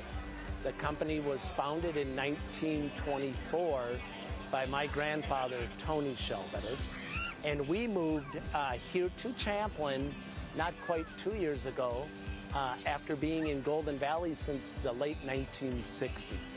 We grew out of our existing facility and knew that we needed to expand to a much larger facility, and we ended up here in Champlin, and it's been a great location for us. It was the right size building we were looking for at the time. It fit there's just a lot of good things about it. But what we didn't realize is how close some of our employees actually live to this facility. One of them lives 2 blocks away, another one lives 3 blocks away. So the commute really became much shorter for the majority of our employees. We're a manufacturer of electrical power distribution products. So the way I explain it to people is we don't build things for your house, but we build big gray or white or different green boxes that keep the lights on in buildings. Being able to give our employees, Twins tickets, or maybe there's some Vikings tickets, some cool, there's a lot of neat things going on. I talked about stepping away from the CEO position. That's because my son, who's 4th generation to run the company, is now the CEO. And he's a 30-some-year-old. I'm 61. And the culture's been a big part of the company, and it's really started to come together in the last few years. We moved here, and we had, I believe it was right around 60 employees. And last week, I believe it was last week or this week, we went over 100. So in less than 2 years, we have almost doubled our workforce, and we're not stopping. And we believe that giving a lot of people some of those, if we go back to our core values, the opportunities that exist for even brand new employees or employees that have only been here for a few years. It's really, and a day like today, to try to include the families, bringing in the games for the kids, and bringing in the food trucks. Who knew what a food truck was 15 years ago? Yeah, I know. So just a lot, and the weather today, we couldn't have gotten luckier.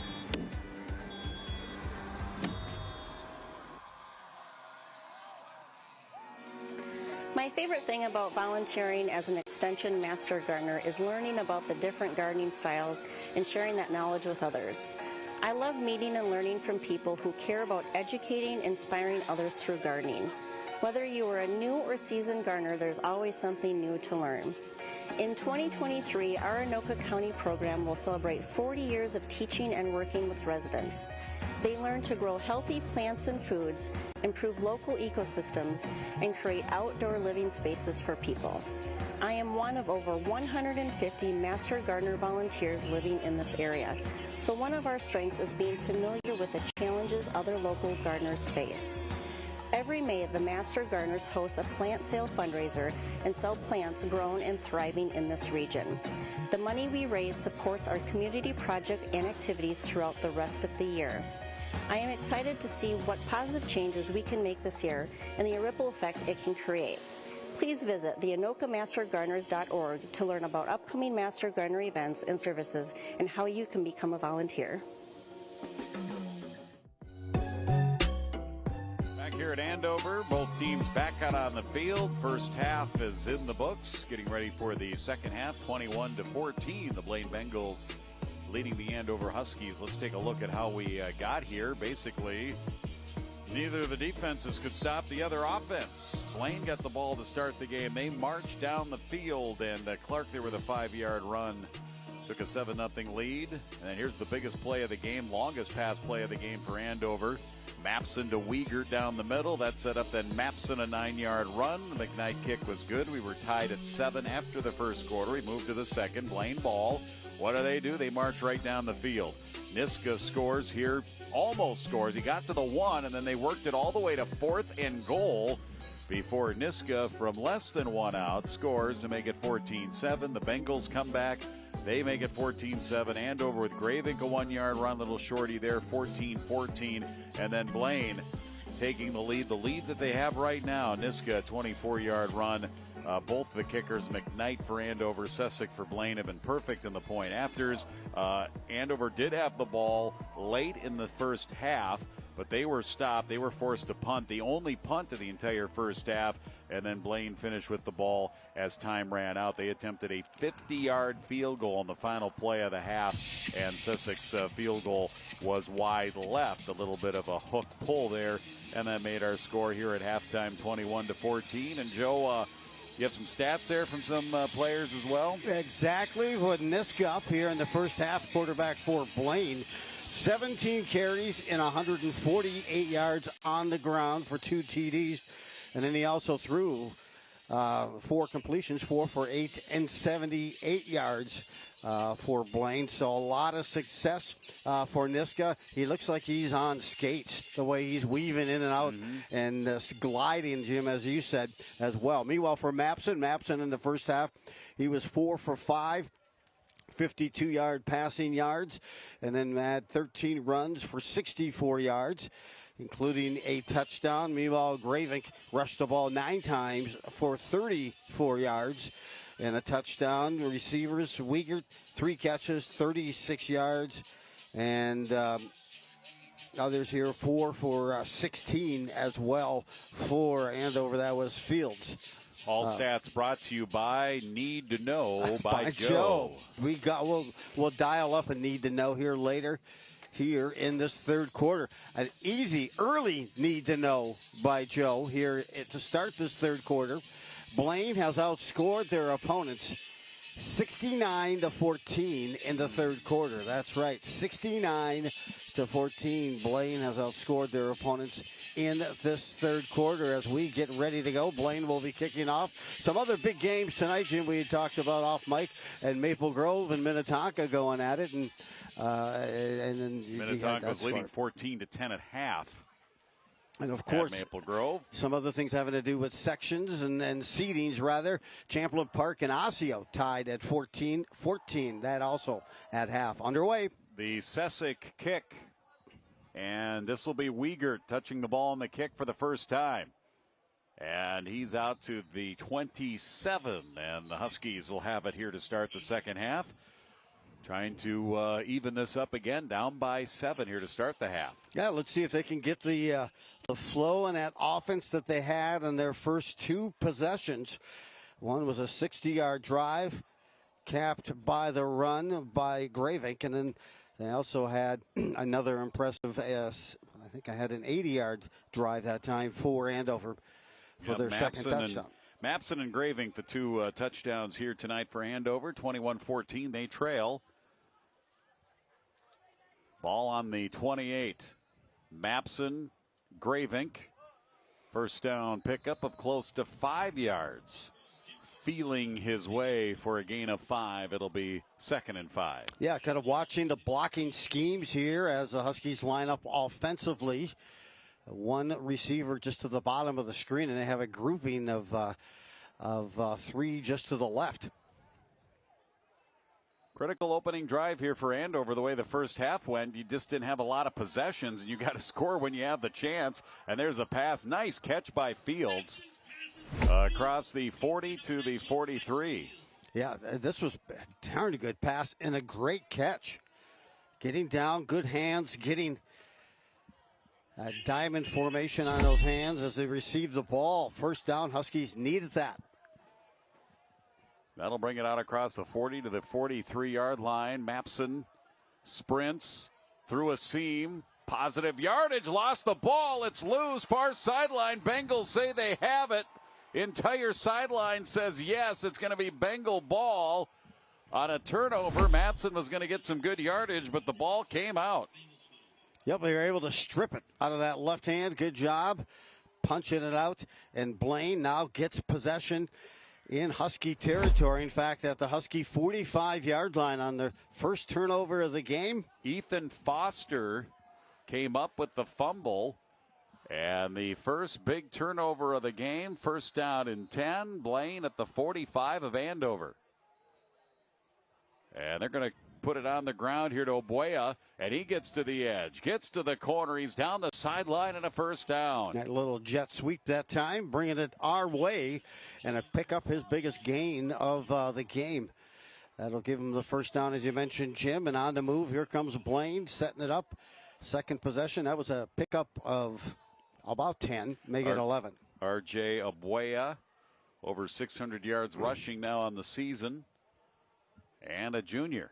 Junior quarterback Niska will keep it on the ground, and this one will be stacked up by the Andover defense.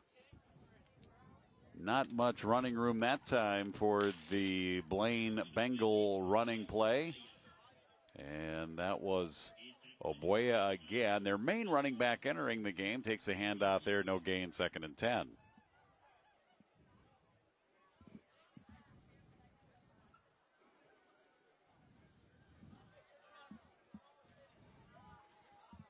Looking for the signals, a little bit more deliberate before they take the snap here, Blaine. Trying to take advantage of the Andover fumble. To the Andover 32, little pitch to Obuya, tries to cut, block, knocked down, and will be tackled eventually. A loss of the play of about 3 yards. Andover's Owen Herberg was the one who eventually made the tackle there in the penetration by the Andover defense. Loss of 2. Big, nice defensive play there on second down for the Huskies. They have 3rd and 13. I thought it was a second down. No, they did run the one to Obuya, and he didn't have much of a. That was the first down run. Here's Niska coming back for the ball inside the 30 to the 25. That should be enough for a first down. Niska right on the mark to Carson Bross, the Bengal receiver. Let's see where they mark it. He's very close to the yard to gain. It might be 4th down.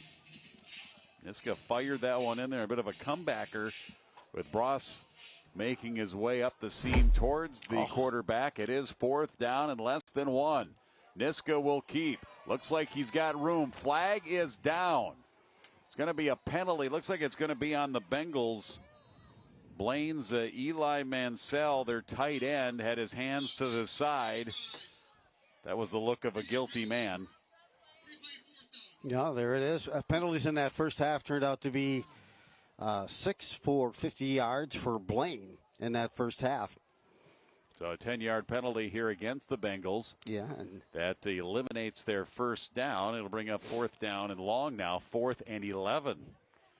Certainly changes the complexion here. It really does, and now they're going to bring 2 receivers to the bottom of the screen here for the Bengals. If you're just joining us, Andover started this half with the ball. Mapson had a nice run to the outside, left side of the field, but fumbled. And Blaine has it, but now fourth down. They're going to go for it. A throw to the end zone is going to be incomplete. Johnston, the intended receiver, and he was open. He was there. But it was overthrown, incomplete. That turns the ball over here to the Huskies. If he could have just put in a little bit more air underneath that ball, he had him deep. And on that play, I was wondering if they were trying to maybe set up a quarterback draw, as well as Niska runs the ball. They had two receivers split to each side, really opened up the field. But he stayed in the pocket, delivered the ball a couple of yards over the head of Johnston, who was there in the end zone but could not complete. Now the Huskies get the ball back. Yep, Second huge possession. stop. Huge stop for the Huskies defense. Offense takes over, first down and 10. That's Wiegert in motion, sprinting across the formation on first down and 10. It's Graving right up the gut. Across the 35 to about the 38. Nice first down pickup of about 5, maybe 6 yards. Brings up second down. You know, for an undersized runner, he can pound it in the middle, but he's got such burst speed right over the A-gap that time again. And a quick pickup of 6. It is second down. We'll make it 5. Second and 5. Mapson throws on the run, and Wiegert towards the boundary of the sideline makes a catch. And he's in bounds, and he's to the Bengal 48, and that's a first down. Gain of 14. So accurate when he rolls out, gets the look, throws a dime right there. And Wiegert, I tell you, the receivers for Andover doing a great job of coming up with some of those low balls. Perfect route, perfect throw. First down and 10. Back to the far side, and that was almost picked off. Jumping the route was the Bengals' Bross. That was dangerous. They were trying to go to Wiegert out on the flat. Yeah, they saw that coming the whole way. Whoa. And almost went right through his arms, and Wiegert then still almost caught it again. He almost caught it on the back end of that. Boy, they some of that game film they go through during the week almost paid off for a pick 6 for Blaine. Second down and 10. Wide receiver at the bottom of the screen is Michael Fields.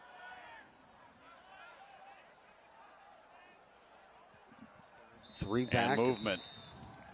Kirshner went in motion, and then Fields on the bottom side of the field. The wide receiver here on the near side on the short side, he flinched. 2 men in motion.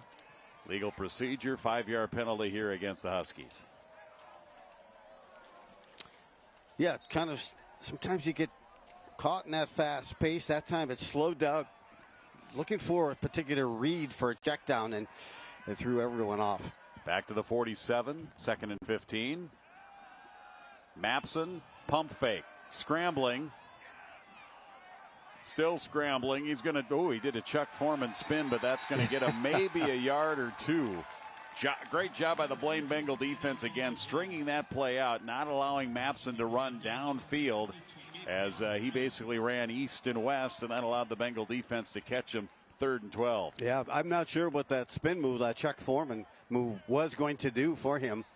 It looked like he anticipated some sort of contact. Well, I think he was trying to fake out the defense, that he was going to spin to the outside. He came to the inside, kind of on a reverse pivot. 3rd down and 12 across the middle. And it's intended for the Husky receiver, Kirchner. He got hit just as the ball got there, and it lands incomplete. 4th down. Just be a little bit behind him as well. Passes a little bit behind Kirchner on that crossing pattern, and then the hit came after. And a 4th down situation here for Andover, and a punting situation for them as Mapson goes back and stands at his 35-yard line. Just a second punt for the Huskies tonight. Bengals have not punted here tonight. Johnston is the punt returner back. Line drive spiral. Johnston from his 15. Tries his right. Picks his way through a couple of tackles and makes his way to the 23. And that's where the Bengals will have it for the second time here in the second half. 7:29 remaining in the 3rd quarter. And score is the same as it was at halftime, 21-14 Blaine. Well, Andover looking for a way. Last weekend they jumped out to an early lead against Osseo and held on to the late moments until Osseo was able to take a drive, and then we got a penalty early on here. Here comes a flag. Somebody lined up offside. That might more be than likely. It's a 1st and 10 for the Bengals, but we have to sort out the laundry. We might have. Is it unsportsmanlike conduct?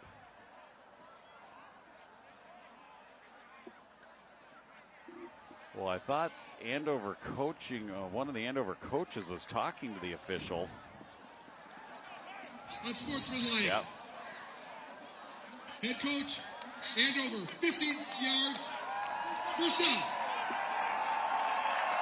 So some frustration setting in. Was said on that Andover sideline, and the official took exception to it. And I guess it's prerogative, regardless of what was said, something he didn't like. And unsportsmanlike conduct. Very seldom do you see a penalty flag where the official says on the head coach. Yes. Usually they'll just say sideline, but and now false start on the offense. So that'll go 5 yards now against the Bengals after the 15-yard unsportsmanlike conduct penalty. And just way too many yellow hankies out here on the field, and that's kind of made this game. We had a lot of good flow in that first half. We did. This third quarter has been pretty choppy. It'll be 1st down and 15. We had a certain amount of flags as well. Get a look at the coaching staff there for Blaine. But the pace of play really overcame some of those penalties and got that flow going. And that penalty on Tom DeVellis, there must be something that is happening on the field that the the Huskies were not happy about. As Niska's going to throw this deep. He's got a man, and it's caught inside the 30 of the 25-yard line, right on the money to Hayden Hernandez. About a 45-yard pass reception, and he throws a strike. Had plenty of time in the pocket. Could step into that throw. Right over the shoulder of Hernandez. 1st down and 10. It's Niska. And he's into the secondary. He's in the end zone. Niska, 25-yard touchdown run to go with a 24-yarder early in the game. He had 148 at half. In the 25, so knocking on the door here at 175. Sessick in for the extra point to try and make it a 28-14 advantage for Blaine. Kind of a low snap, and he's still able to low line drive. That one was barely over the crossbar. I didn't think it would make it over the crossbar. But somehow he powered it through, and there's the run by Niska. So Niska on the big completion pass play across the middle to Hernandez. 45-yard gain, and then he runs it for 25 to finish off the drive. Niska doing it all here for the Bengals, and he's given his team a 14-point lead with 7:06 left in the third quarter. Yeah, kind of a strange cadence to that scoring drive by Blaine. It started on an unsportsmanlike conduct penalty on Andover, 15 yards. Next play, they have an illegal procedure call. The guard and the tackle jump offside for Blaine. The next play, they strike for about a 45-yard reception, and then, just a simple 25-yard run that Niswa. How did you get up on the scoreboard, Joe? Yeah, did you like that? How did you get up on the scoreboard? How are you up there? Where they that cartoon of Joe? You know what? We've been workshopping it for a while. Well, you know what they did? They used the See, guy. eye candy right there. There you are. They used the Need to Know by Joe. And they made that into a cartoon, and it was on the scoreboard. Absolutely. That's impressive. You know, like I said, we've been workshopping it for a while. They approached me to do it, but I turned them down. There wasn't enough money in it. All right, so the Bengals will kick it off. It'll be Sessick.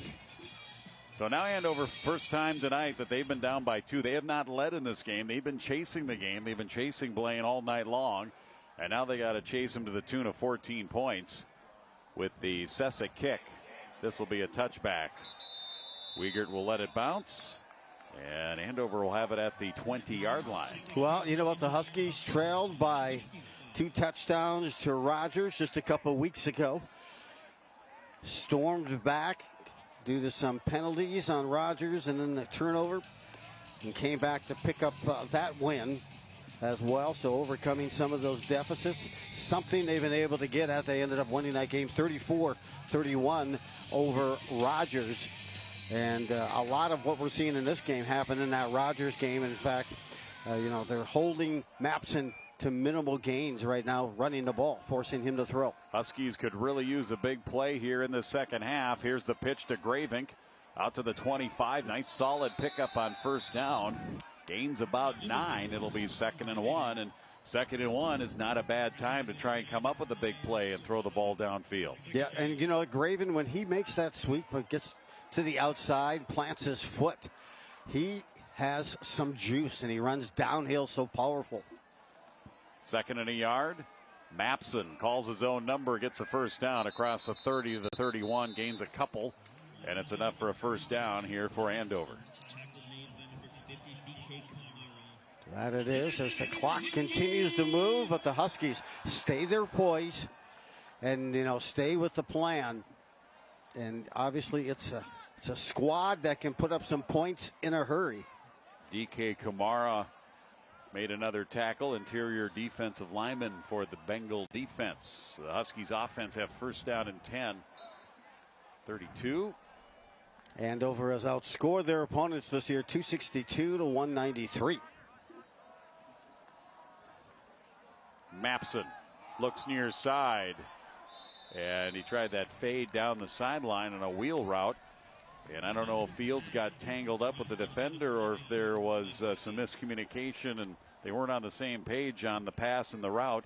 Goes incomplete, 2nd and 10. Yeah, I think he cut it off just a little bit premature that time. And was going to look inward and incomplete. Rare incompletion there from Mapson. 2nd and 10. Ooh, a little reverse pitch to Wiegert. He's got some room. He needs a block. He'll work it to the outside. He's got a first down and more. Then he challenges a tackler out to about midfield and is going to get a first down. And we're getting it back. And Holding it's coming back. Another penalty. Holding Andover.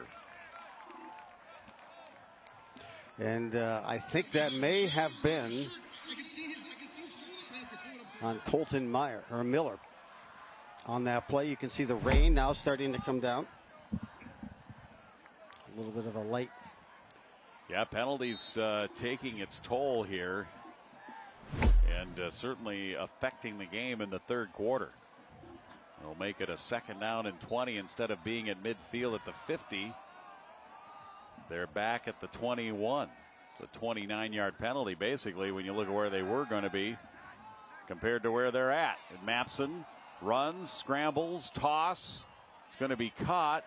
Get back to the original line of scrimmage at about the 31-yard line.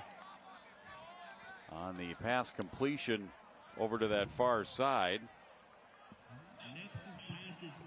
Yeah, good job. Way to chip away. Chance Lane Johnson with that completion. Hauls it in. Makes it a little bit more doable. Well, unless, of course, we're going to get it called back again.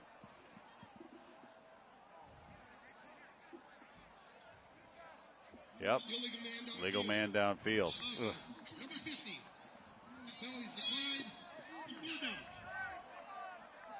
This has got to be getting really frustrating.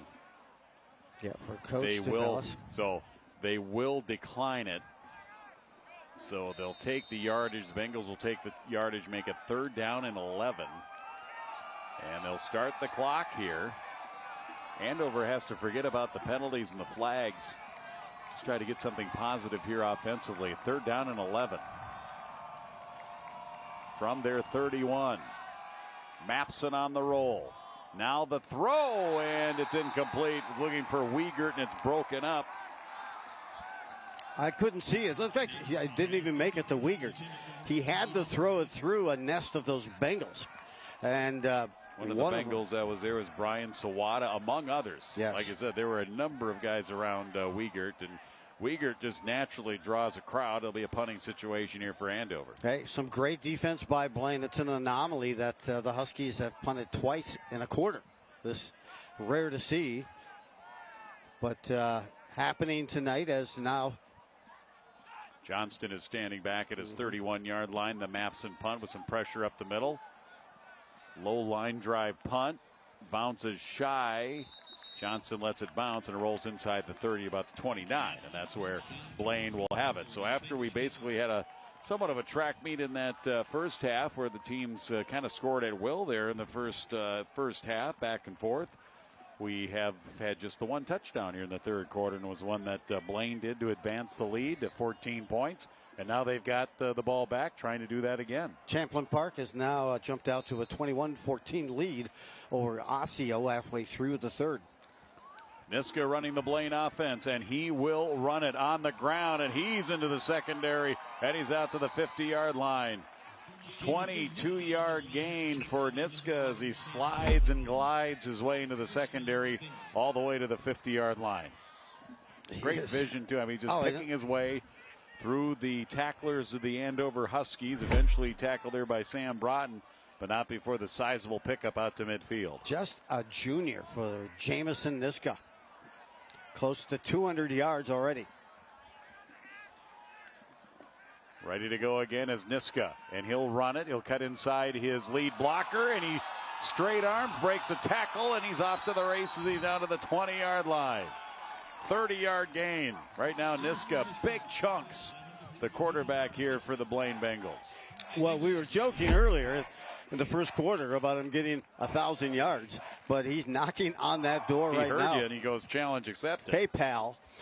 He's got to have about 225 right now as the ball at the 20-yard line. And this is kind of like a critical point, moving day right now for Blaine, if they can get another touchdown and go up by 3. Yeah, critical for Andover, almost a must stop. There's still a lot of football to be played. We're just in the third quarter. As it's Niska, and then to give Oboya. He's to the right side. He bounces in for the touchdown. R.J. Oboya picks up his 8th rushing touchdown, and he's in on a 20-yard run. And the Bengals have extended that lead again.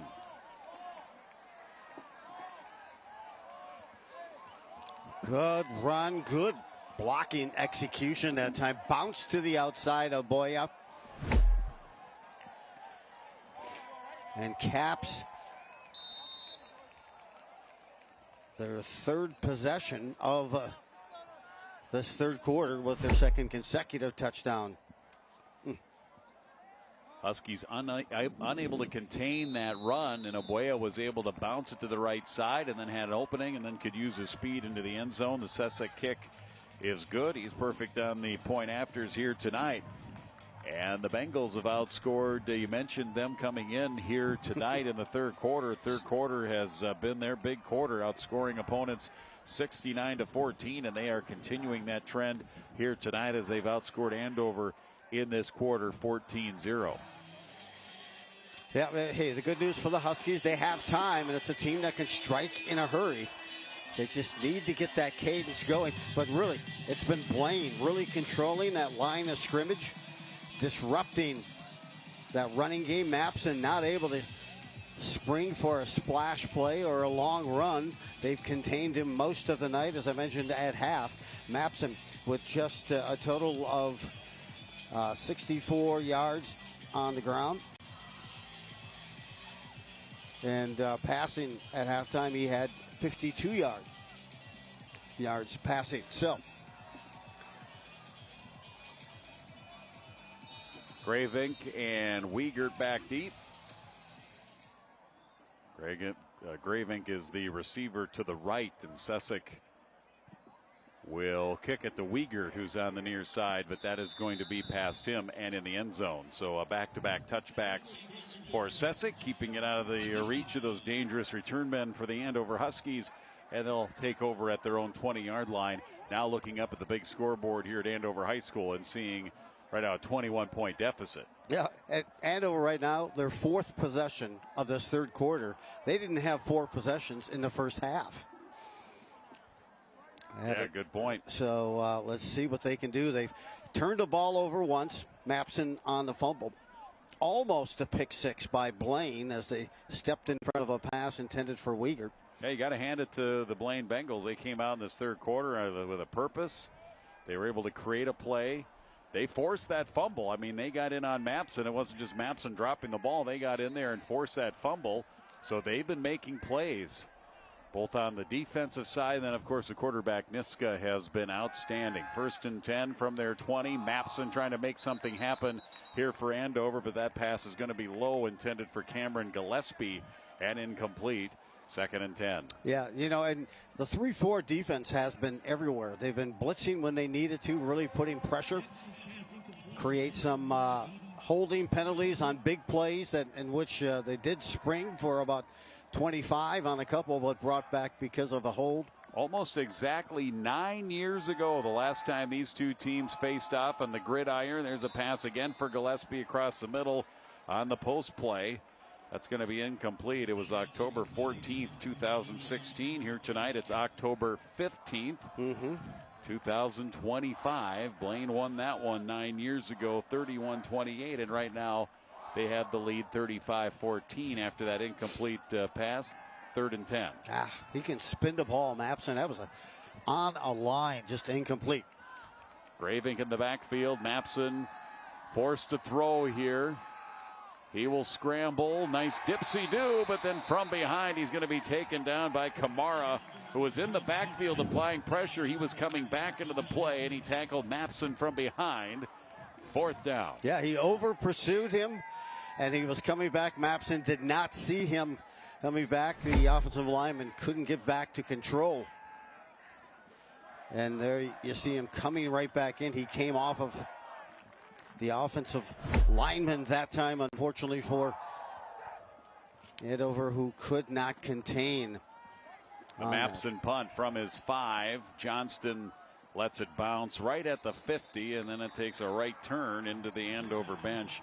It'll be near midfield, where Blaine will take over. 3:19 left to go in the third quarter. The second half has been all Bengals. Yeah, and it's not taking them long to score. It's not like a series of plays in this no huddle spread. It's 2 or 3 plays and bam, they're in the end zone. So Huskies defensively cannot be pleased with that, and you can see they're just getting a bit worn down here. They look pretty fatigued.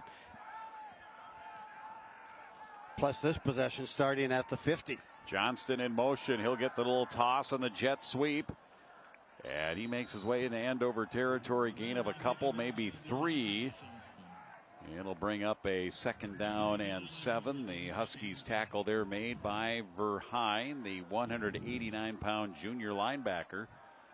On the Johnson, technically that's a pass, because a little toss forward from Niska to Johnston.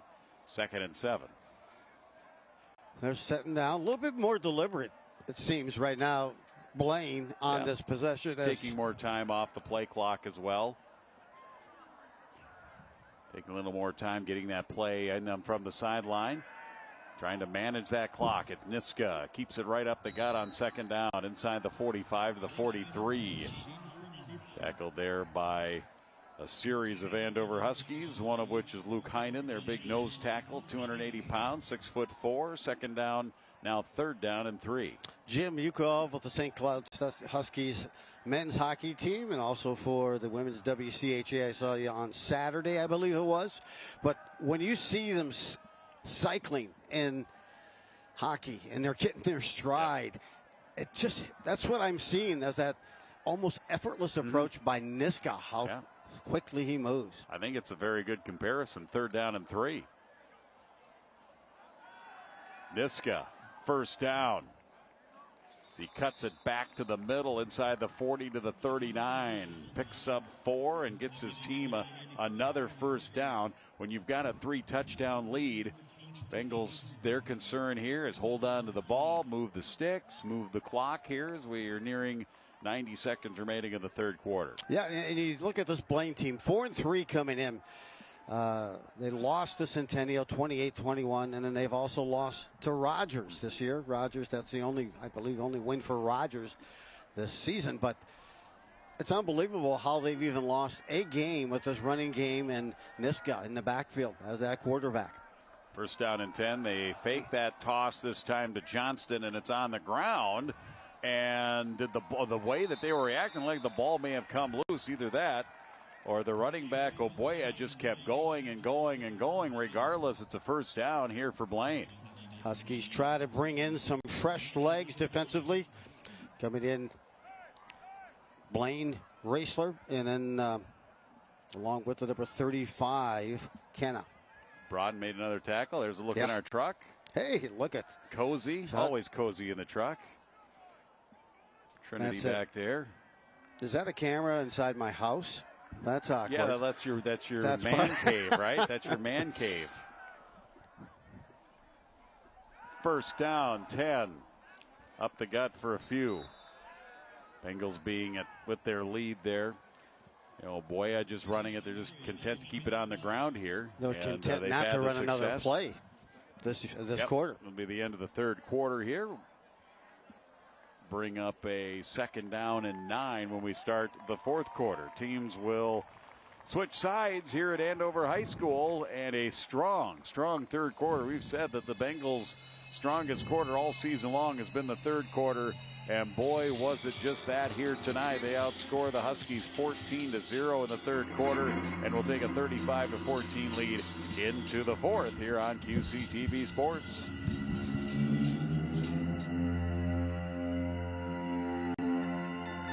We are Mid-Animal Rescue and Services, aka MARS. We are committed to serving both pet and parent, finding homes for animals that were once lost, left behind, and forgotten, while bringing harmony and enhancing education in our community.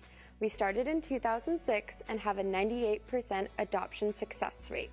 With the help of our community and people like you, MARS has saved over 21,000 animals. All of our animals live in foster homes as family members. Once they get adopted and go home, they stay home. We have a nonprofit veterinary clinic and dog obedience training services. We are actively supporting both ends of the leash, both people and pets, breaking down barriers and building community. Visit our website, www.midwestanimalrescue.org, to learn more and join our MARS community today. Week 8 of the high school football season.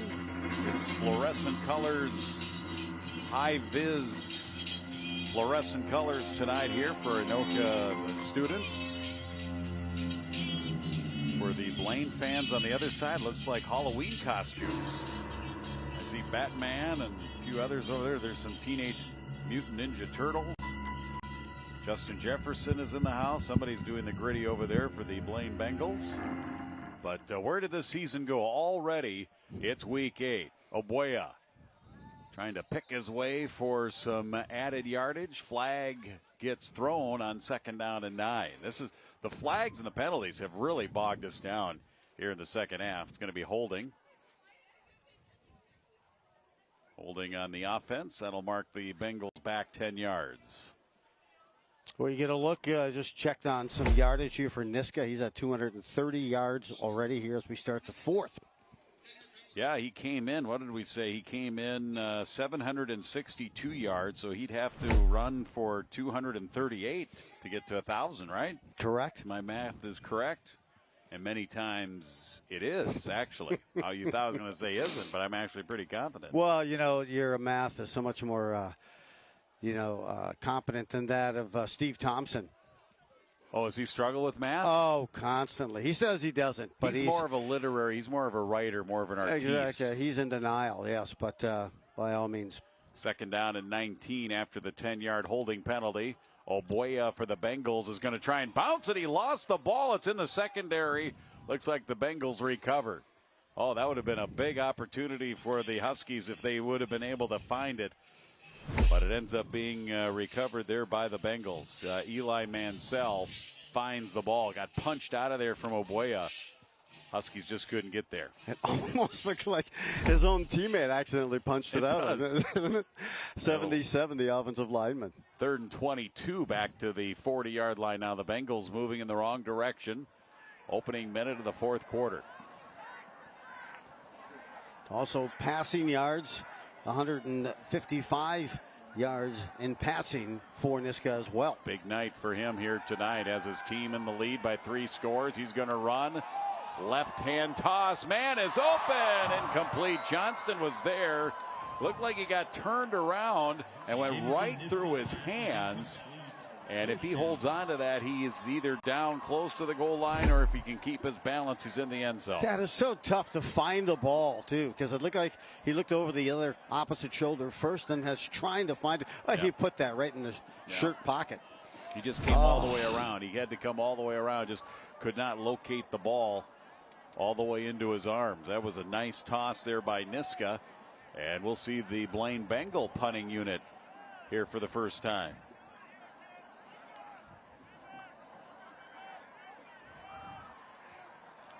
Huskies have no one back. They're going to go zero blitz in for the block and could not get to it.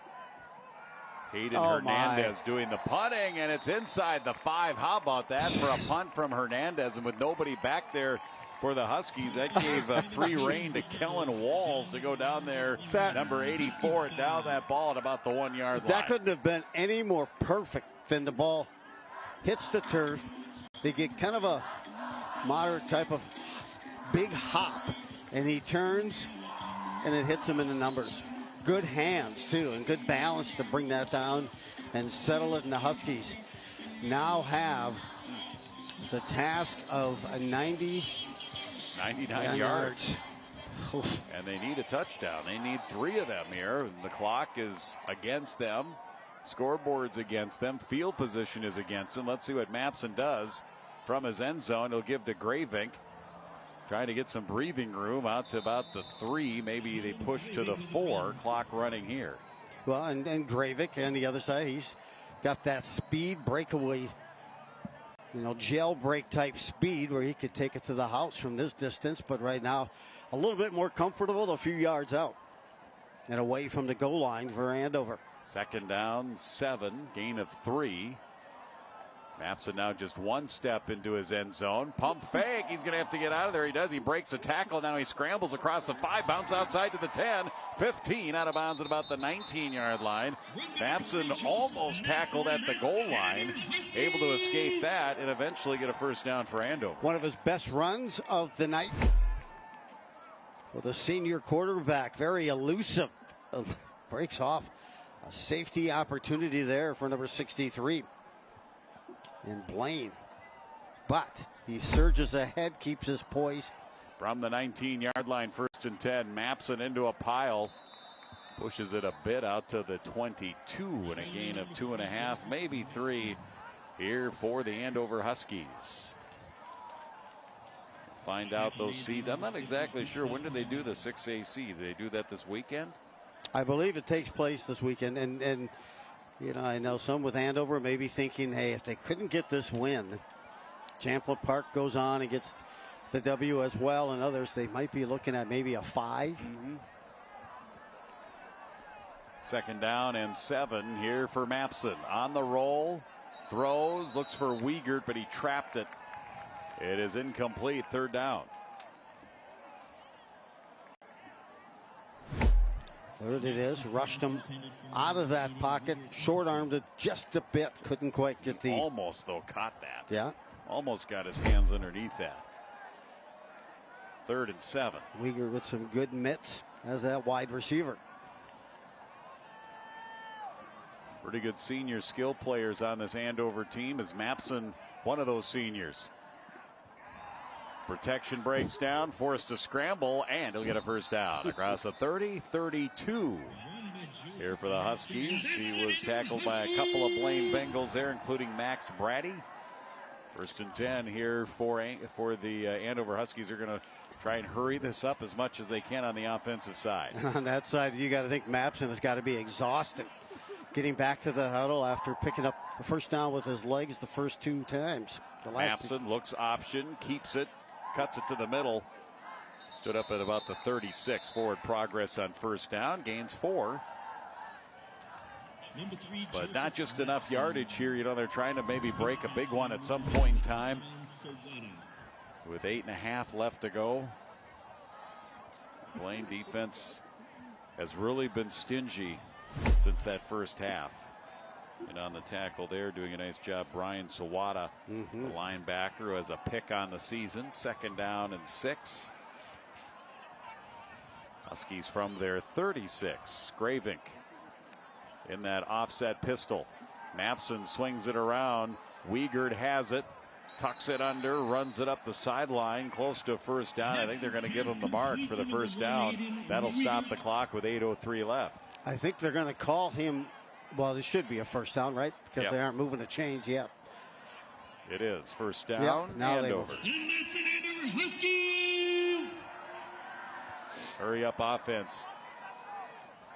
Even faster than they ran early. Both of these teams like up-tempo offensive pace. But even more so here when you're trailing. Graving takes the handoff, makes one man miss at the line of scrimmage, and is able to work his way to the 50-yard line. Yeah, you mentioned the pregame. I had a chance to do a nice in-depth interview with Tom DeVellis last year. Talked about how he was enthralled and how he got excited about the spread offense and how they first brought it to Blaine back in 2008 to kind of open things up, and because of the athletes they had, and like you said, they've been able to kind of evolve it into some different avenues as well. He spent 20 total years at Blaine High School, 6 as the head coach. Mapson with a nice scramble. Left, right, left. That's an Army play. Yeah, it is. Makes his way inside the Bengal 45 to the 44-yard line, first down Andover. Mapson pretty much willing his team down the field here, getting a first down. And the safeties are dropping back. They just don't want to allow any of those receivers, including Wiegert, to get behind them. Mapson, Gravink this time. It's about the 40. Yeah, the Bengals they're up by 3 touchdowns here. They'll gladly give up a few first downs, some chunks of yardage, 6 yards here, 5 yards there. They're just not going to give up the big play down the field and a quick score. Mentioned the Huskies, a team very explosive offensively, coming into this game, putting up 262 points, surrendering 193. Defensively, that's been kind of the struggle this season. Second and 5. Gravink up the gut, first down. And a flag comes out after the play. Got down to the 28-yard line. Let's see what they're going to call here. The official that threw the flag looks like he's talking about a horse collar tackle. Defense. Face mask. 15-yard penalty. First down. Personal foul regardless. An attack on foul of 15 yards. See it right there. Yep. Grabbed the face mask, turned it around. On the Mapson run. And the ball down to the 15-yard line, to the 14. First down and 10. Timeout. Blaine probably. They've got to be tired. Yeah, they just want to kind of sort things out here on defense with 6:25 left to go. We are in the fourth quarter here at Andover High School. And the Bengals enjoying a 35-14 lead. Andover is driving as we take a look at our upcoming broadcast schedule for you, getting into the section playoffs, both for volleyball and football, Joe. Hey, it's all coming at us right now. And had a chance to see the Huskies defeat Osseo last night. Some volleyball, section football, that's exactly what it is, TBD. And then don't forget about the Anoka Halloween Parade. It's Halloween season in Anoka. Tis the season. Halloween capital of the world with parade, coronation, all the fun that goes along with the Halloween celebration. A little in the city neat of to Anoka. know by Joe, as you can see, head coach Tom DeVellis. As Tom DeVellis here at Andover came in tonight with a record of 45-11. His first season at Andover was in 2020, but he was the head coach at Blaine from 2012 to 2018. And put together a record there of 37-24 in his career. 82-35 is Tom DeVellis as his career as a coach. 82-35, both schools combined. He does a great job building the culture. And, of course, that spread became signature. Took over for Shannon Garrity, who moved from the Blaine head football coaching position to activities director, as Mapson to throw on first down and 10 into the end zone. It is knocked around And it falls incomplete. And in the 3 games that Tom DeVellis coached as Blaine head coach against Andover, they went 2-1. This is his first game as Andover head coach against his old school, the Blaine Bengals. And don't tell me we have another flag down. We do. Yeah, white hats walking around trying to sort out. Not sure if there was some contact in the end zone before the ball was released or just as like the ball pass released. interference. I think if I saw the preliminary signal correctly. Pass interference. Defense, number 9. Half the distance to the goal. First down. So you get a first down on that, half the distance to the goal with 6:19 left to go. Clock is stopped here for the Huskies, down by 3 touchdowns. You get a touchdown here. You can try the onside kick. Well, there's still time. Anything can happen. 3 timeouts. But you got to score here. And whistle stoppage. Something with the yard marker.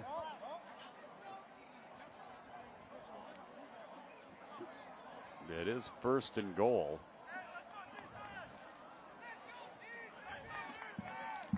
Now they're finally set. All right. Half the distance to the goal. It's 1st down. Mapson. Fake option. Cuts it to the middle. Stood up by the linebacker. Got to about the 5. Inside the 5 to the 4.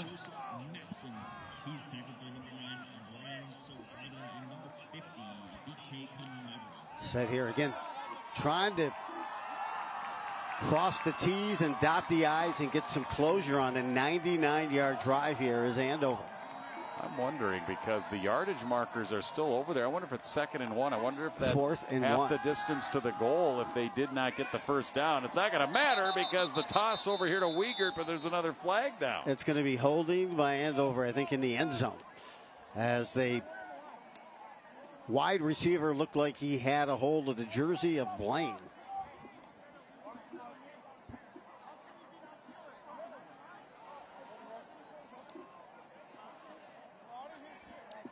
And it's turned into a flag party. Yeah, too many. Late in this matchup, 5:44. Sort this out. Referee is having a conversation with the Andover sideline. Legal man downfield. So that'll move them back. Gotcha. So we've had, that's the 3rd illegal man downfield penalty, I think, at least, that we've had tonight. And the Andover coaching staff, they've had ongoing discussions with the officiating crew here tonight, so there have been some things that they have not agreed with. And at one point in time, that resulted in an unsportsmanlike conduct penalty against the coaching staff. So now 2nd down, back at the 10. Mapson, and he's going to go down. He faked it to Gravink, and then he was absolutely swarmed under and dropped by Kava Kanate, the senior defensive lineman. He got rocked on this hit. Brought down. Wow. They didn't bite one bit on that fake to Gravik. Kanate, the senior, number 23. And that'll make it now 3rd down and goal, going back to the 15-yard line. Approaching 5 minutes left in the game. That light drizzle continues to float through the sky here tonight. Mapson rolling on 3rd down.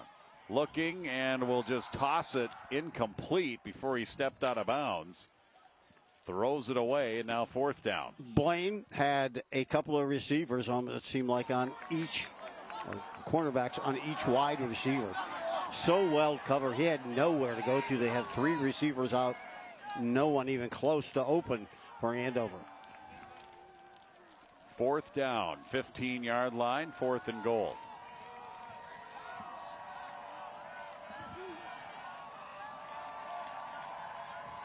Mapson. Good protection this time. To the end zone, wide open touchdown.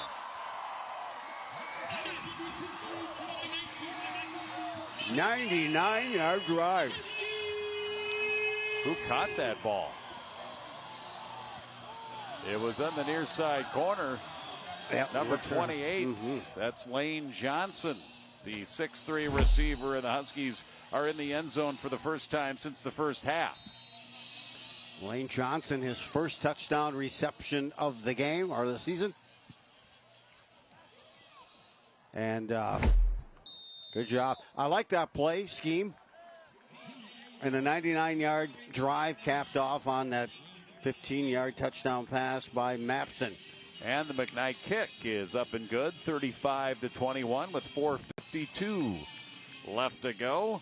No. Well, if Andover had any chance, any thoughts at all about coming back, obviously they needed a score on that possession. They did. It took longer than they had hoped, but still 4:52 left to go. Let's see if they kick it away here. They do have 3 timeouts remaining, or do they go for the onside kick right now? I think they go with that onside. I think you go for the onside kick when you're down by 2 scores. I think if you're only down by 1, I think you do obviously kick it away. But touche. In this instance here, probably down by 2, you go for the because you're going to have to do it anyway at some point in time. And you absolutely, and so it's got to get done right now. And I will say that was an excellent play call, good scheme. On that touchdown pass, because you couldn't see it on this side, but I think it was it might have been Wiegert who kind of faked that throw back to him that brought the cornerbacks up towards him, 2 of them, and then that opened up. Well, Johnson's wide open. That was a total blown coverage. They were probably paying attention to Wiegert. Yep, and then They're Johnson. Very, very dangerous receiver with 37 receptions entering the game tonight, and he's added a handful here this evening. Blaine is up, ready. The Good Hands team. Well, the first row of the Good Hands team on the logo. Raisler is the kickoff specialist. Peyton McKnight does the point afters. And let's see what Raisler does here. And they will bounce it, and it looked like Andover touched it, but it's not going to matter because they're going to be offside. Flag right at the 40-yard line. Can't cross that 40 until the kicker kicks it. So that'll be a 5-yard penalty. They'll re-kick it going back to the 35. Yeah, he just pulled up a little bit, hesitated a bit, and that allowed a couple of the runners and the gunners This is the way they do the onside kick now. You know, a lot of times they kick it to the side, try to get that bounce. Now the strategy is to try to just kick it up the middle, and then you try to time it so your team can try and recover it as soon as it goes 10 yards, or you force the other team to touch it, and then once they touch it, you, the kicking team, can then try to recover and can touch it. This time they're just going to squib it, and that's going to go out of bounds. And Blaine will have the option of taking it or forcing them to re-kick it. I'm sure they will take it here at this point with 4:52 remaining. You know, I mean, back in the old days of the onside kick, NFL or whatever, you'd never onside kick it right up the middle. You'd always kick it to the side, and you try to get that kind of side bounce, and you'd pile people up, and then you'd kind of crash in there. Now it's just, of course, the NFL has totally neutered the onside kick, where you have to actually tell the other team you're doing it, which, you know, a lot of times you know anyway, but still, they've kind of taken any of the excitement out of it with how you have to tell, you know, you can't group people there and plow them through. It's all about safety, of course, is why they did that, but it's just not as fun as it used to be. I don't know if you saw a couple of years ago, I remember teams would come out for that second half and just drill a kick into that front line. Right, yeah, and get that deflection. Right. Try to get one of those guys that may not be the good hand people there to just kind of bounce it off their tummy. Here's Oboya with the run right up the gut. Nice pickup on first down. He gains 17 and converts a first down here for the Blaine Bengals. Under 5 minutes left to go. We're in the fourth quarter. Yeah, Oboya that time gets back some of that lost yardage he had on that last possession down where they kind of puttered out, and then ball was knocked loose, so he's probably back to about 60 yards here on the game. Had 54 before those last setbacks prior. Anyway, here we go. Bengals can seal the deal here with the clock running, nearing 4 minutes left. A few more first downs. Niska looks here to the near side and then gets stacked up shy of the line of scrimmage. Second down and 11. A whole host of Huskies were there, including number 94, Owen Herberg, here for Andover. Yep, and clock continues to move down, but a couple of timeouts. Andover has all 3 remaining. Second and 11. You can see those safeties back. Just one back there as a free safety and a linebacker playing a deep location as well, about 8 yards. Blaine has not turned the ball over. Both teams have had penalty problems. I would say more have been against Andover here. Niska keeps, gains a couple. And Andover used the first of their 3 timeouts here. It'll be 3rd down and 9. Yeah, and I'd be surprised. Clock continued to run after the whistle. They're going to have to put some time back on the clock. Yeah, I'd be surprised if you see Blaine put this in the air, but boy, they've had some opportunities where they've missed some wide open receivers.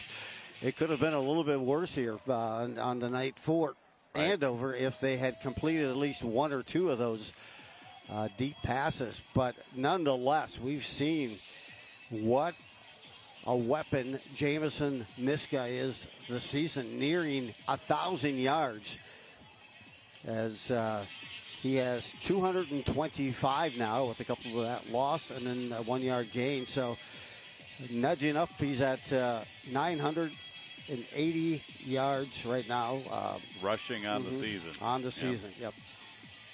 Averaging 108 a game. And he went over 1,000 yards passing on his first pass play He pretty did. much back in the first quarter.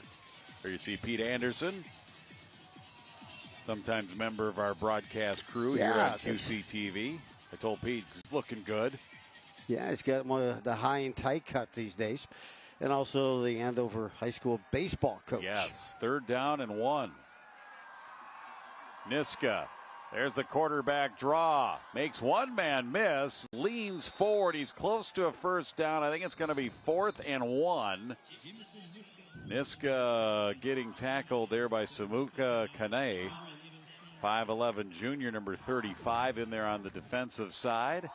What an It'll individual. Be 4th and 1 here for the Bengals, and we'll get another timeout. Broughton also in the vicinity of that tackle for the Huskies. Yeah, this will probably be the game here on this 4th and a yard, as Niska has quite the engine, just doesn't stop.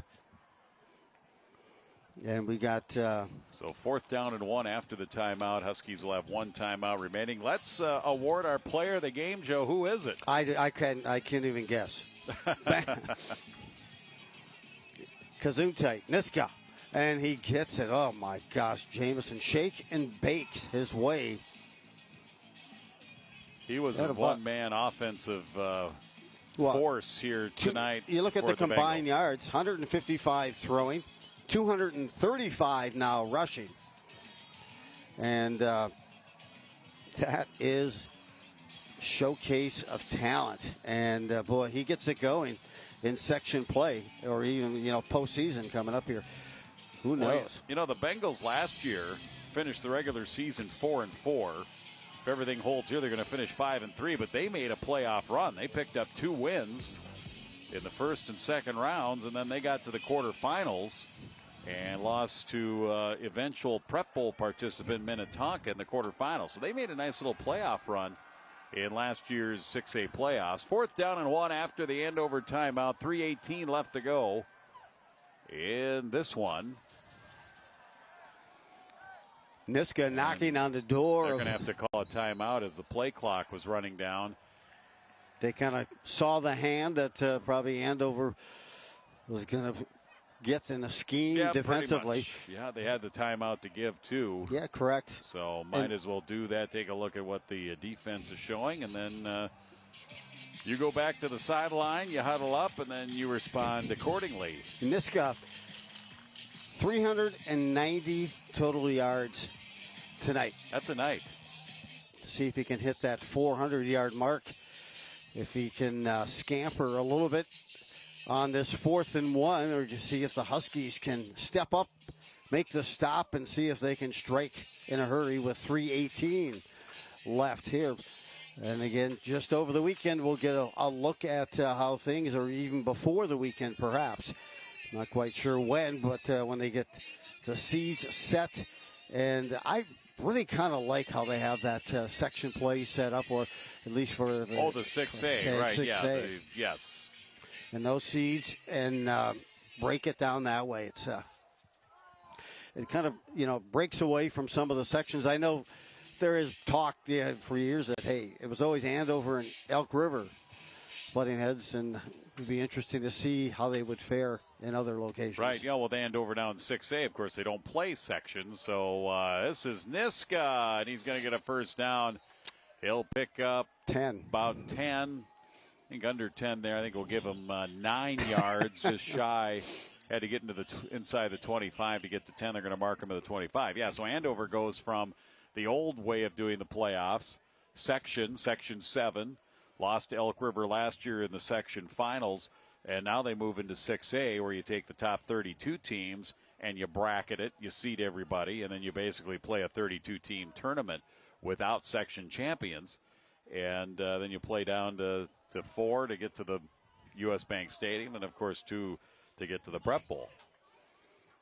It's a true seeded through tournament, 1 through 32 pretty much, and it's first down and 10 here. And Blaine will keep it on the ground. The clock is running, 2.5 left. Well, you know what? As the soccer season ended, the regular season anyway, I heard a couple of coaches who had made some recommendations that they would like to have basketball soccer in that setup. They've talked about basketball doing that as well. It's hard to do that in all the classes because they're so spread out. But when you have primarily metro schools, there was a time Brainerd bounced back and forth from Section 5, and Rochester Mayo moved up to section or into Class 6A as well. So maybe 1 or 2 outstate teams that aren't that far away. It's not like you have Ely playing, Blooming Prairie or something like that in a state tournament in a 64-team field or whatever. We're going to get another another timeout here with 3rd down and 11. But when it's all the metro schools that are involved, certainly. I mean, they've talked about that for hockey as well. It'd be kind of fun. But, when there's only 2 classes or a lot of teams, it'd be hard to have one of the crew there. 100-some teams in the class, and then you've got a 1 through 100 seating.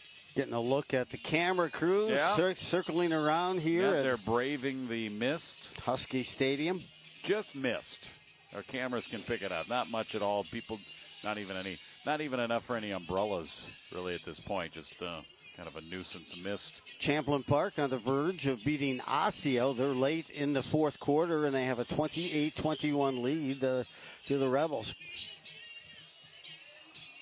They look to be ending their regular season with that 1 loss. Well, you love to be hot, get hot going into the playoffs. Champlain Park could be one of those teams. 3rd down and 11. Just under 2 minutes remaining. Huskies using their last timeout.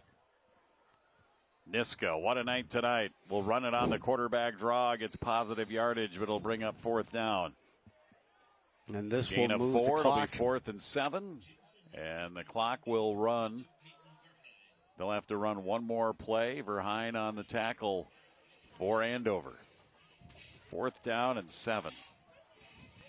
That scoreboard will says 6, but it looks like 7 to me. Yeah. And that gain certainly puts Niska at 400 total yards. 400 tonight? Correct.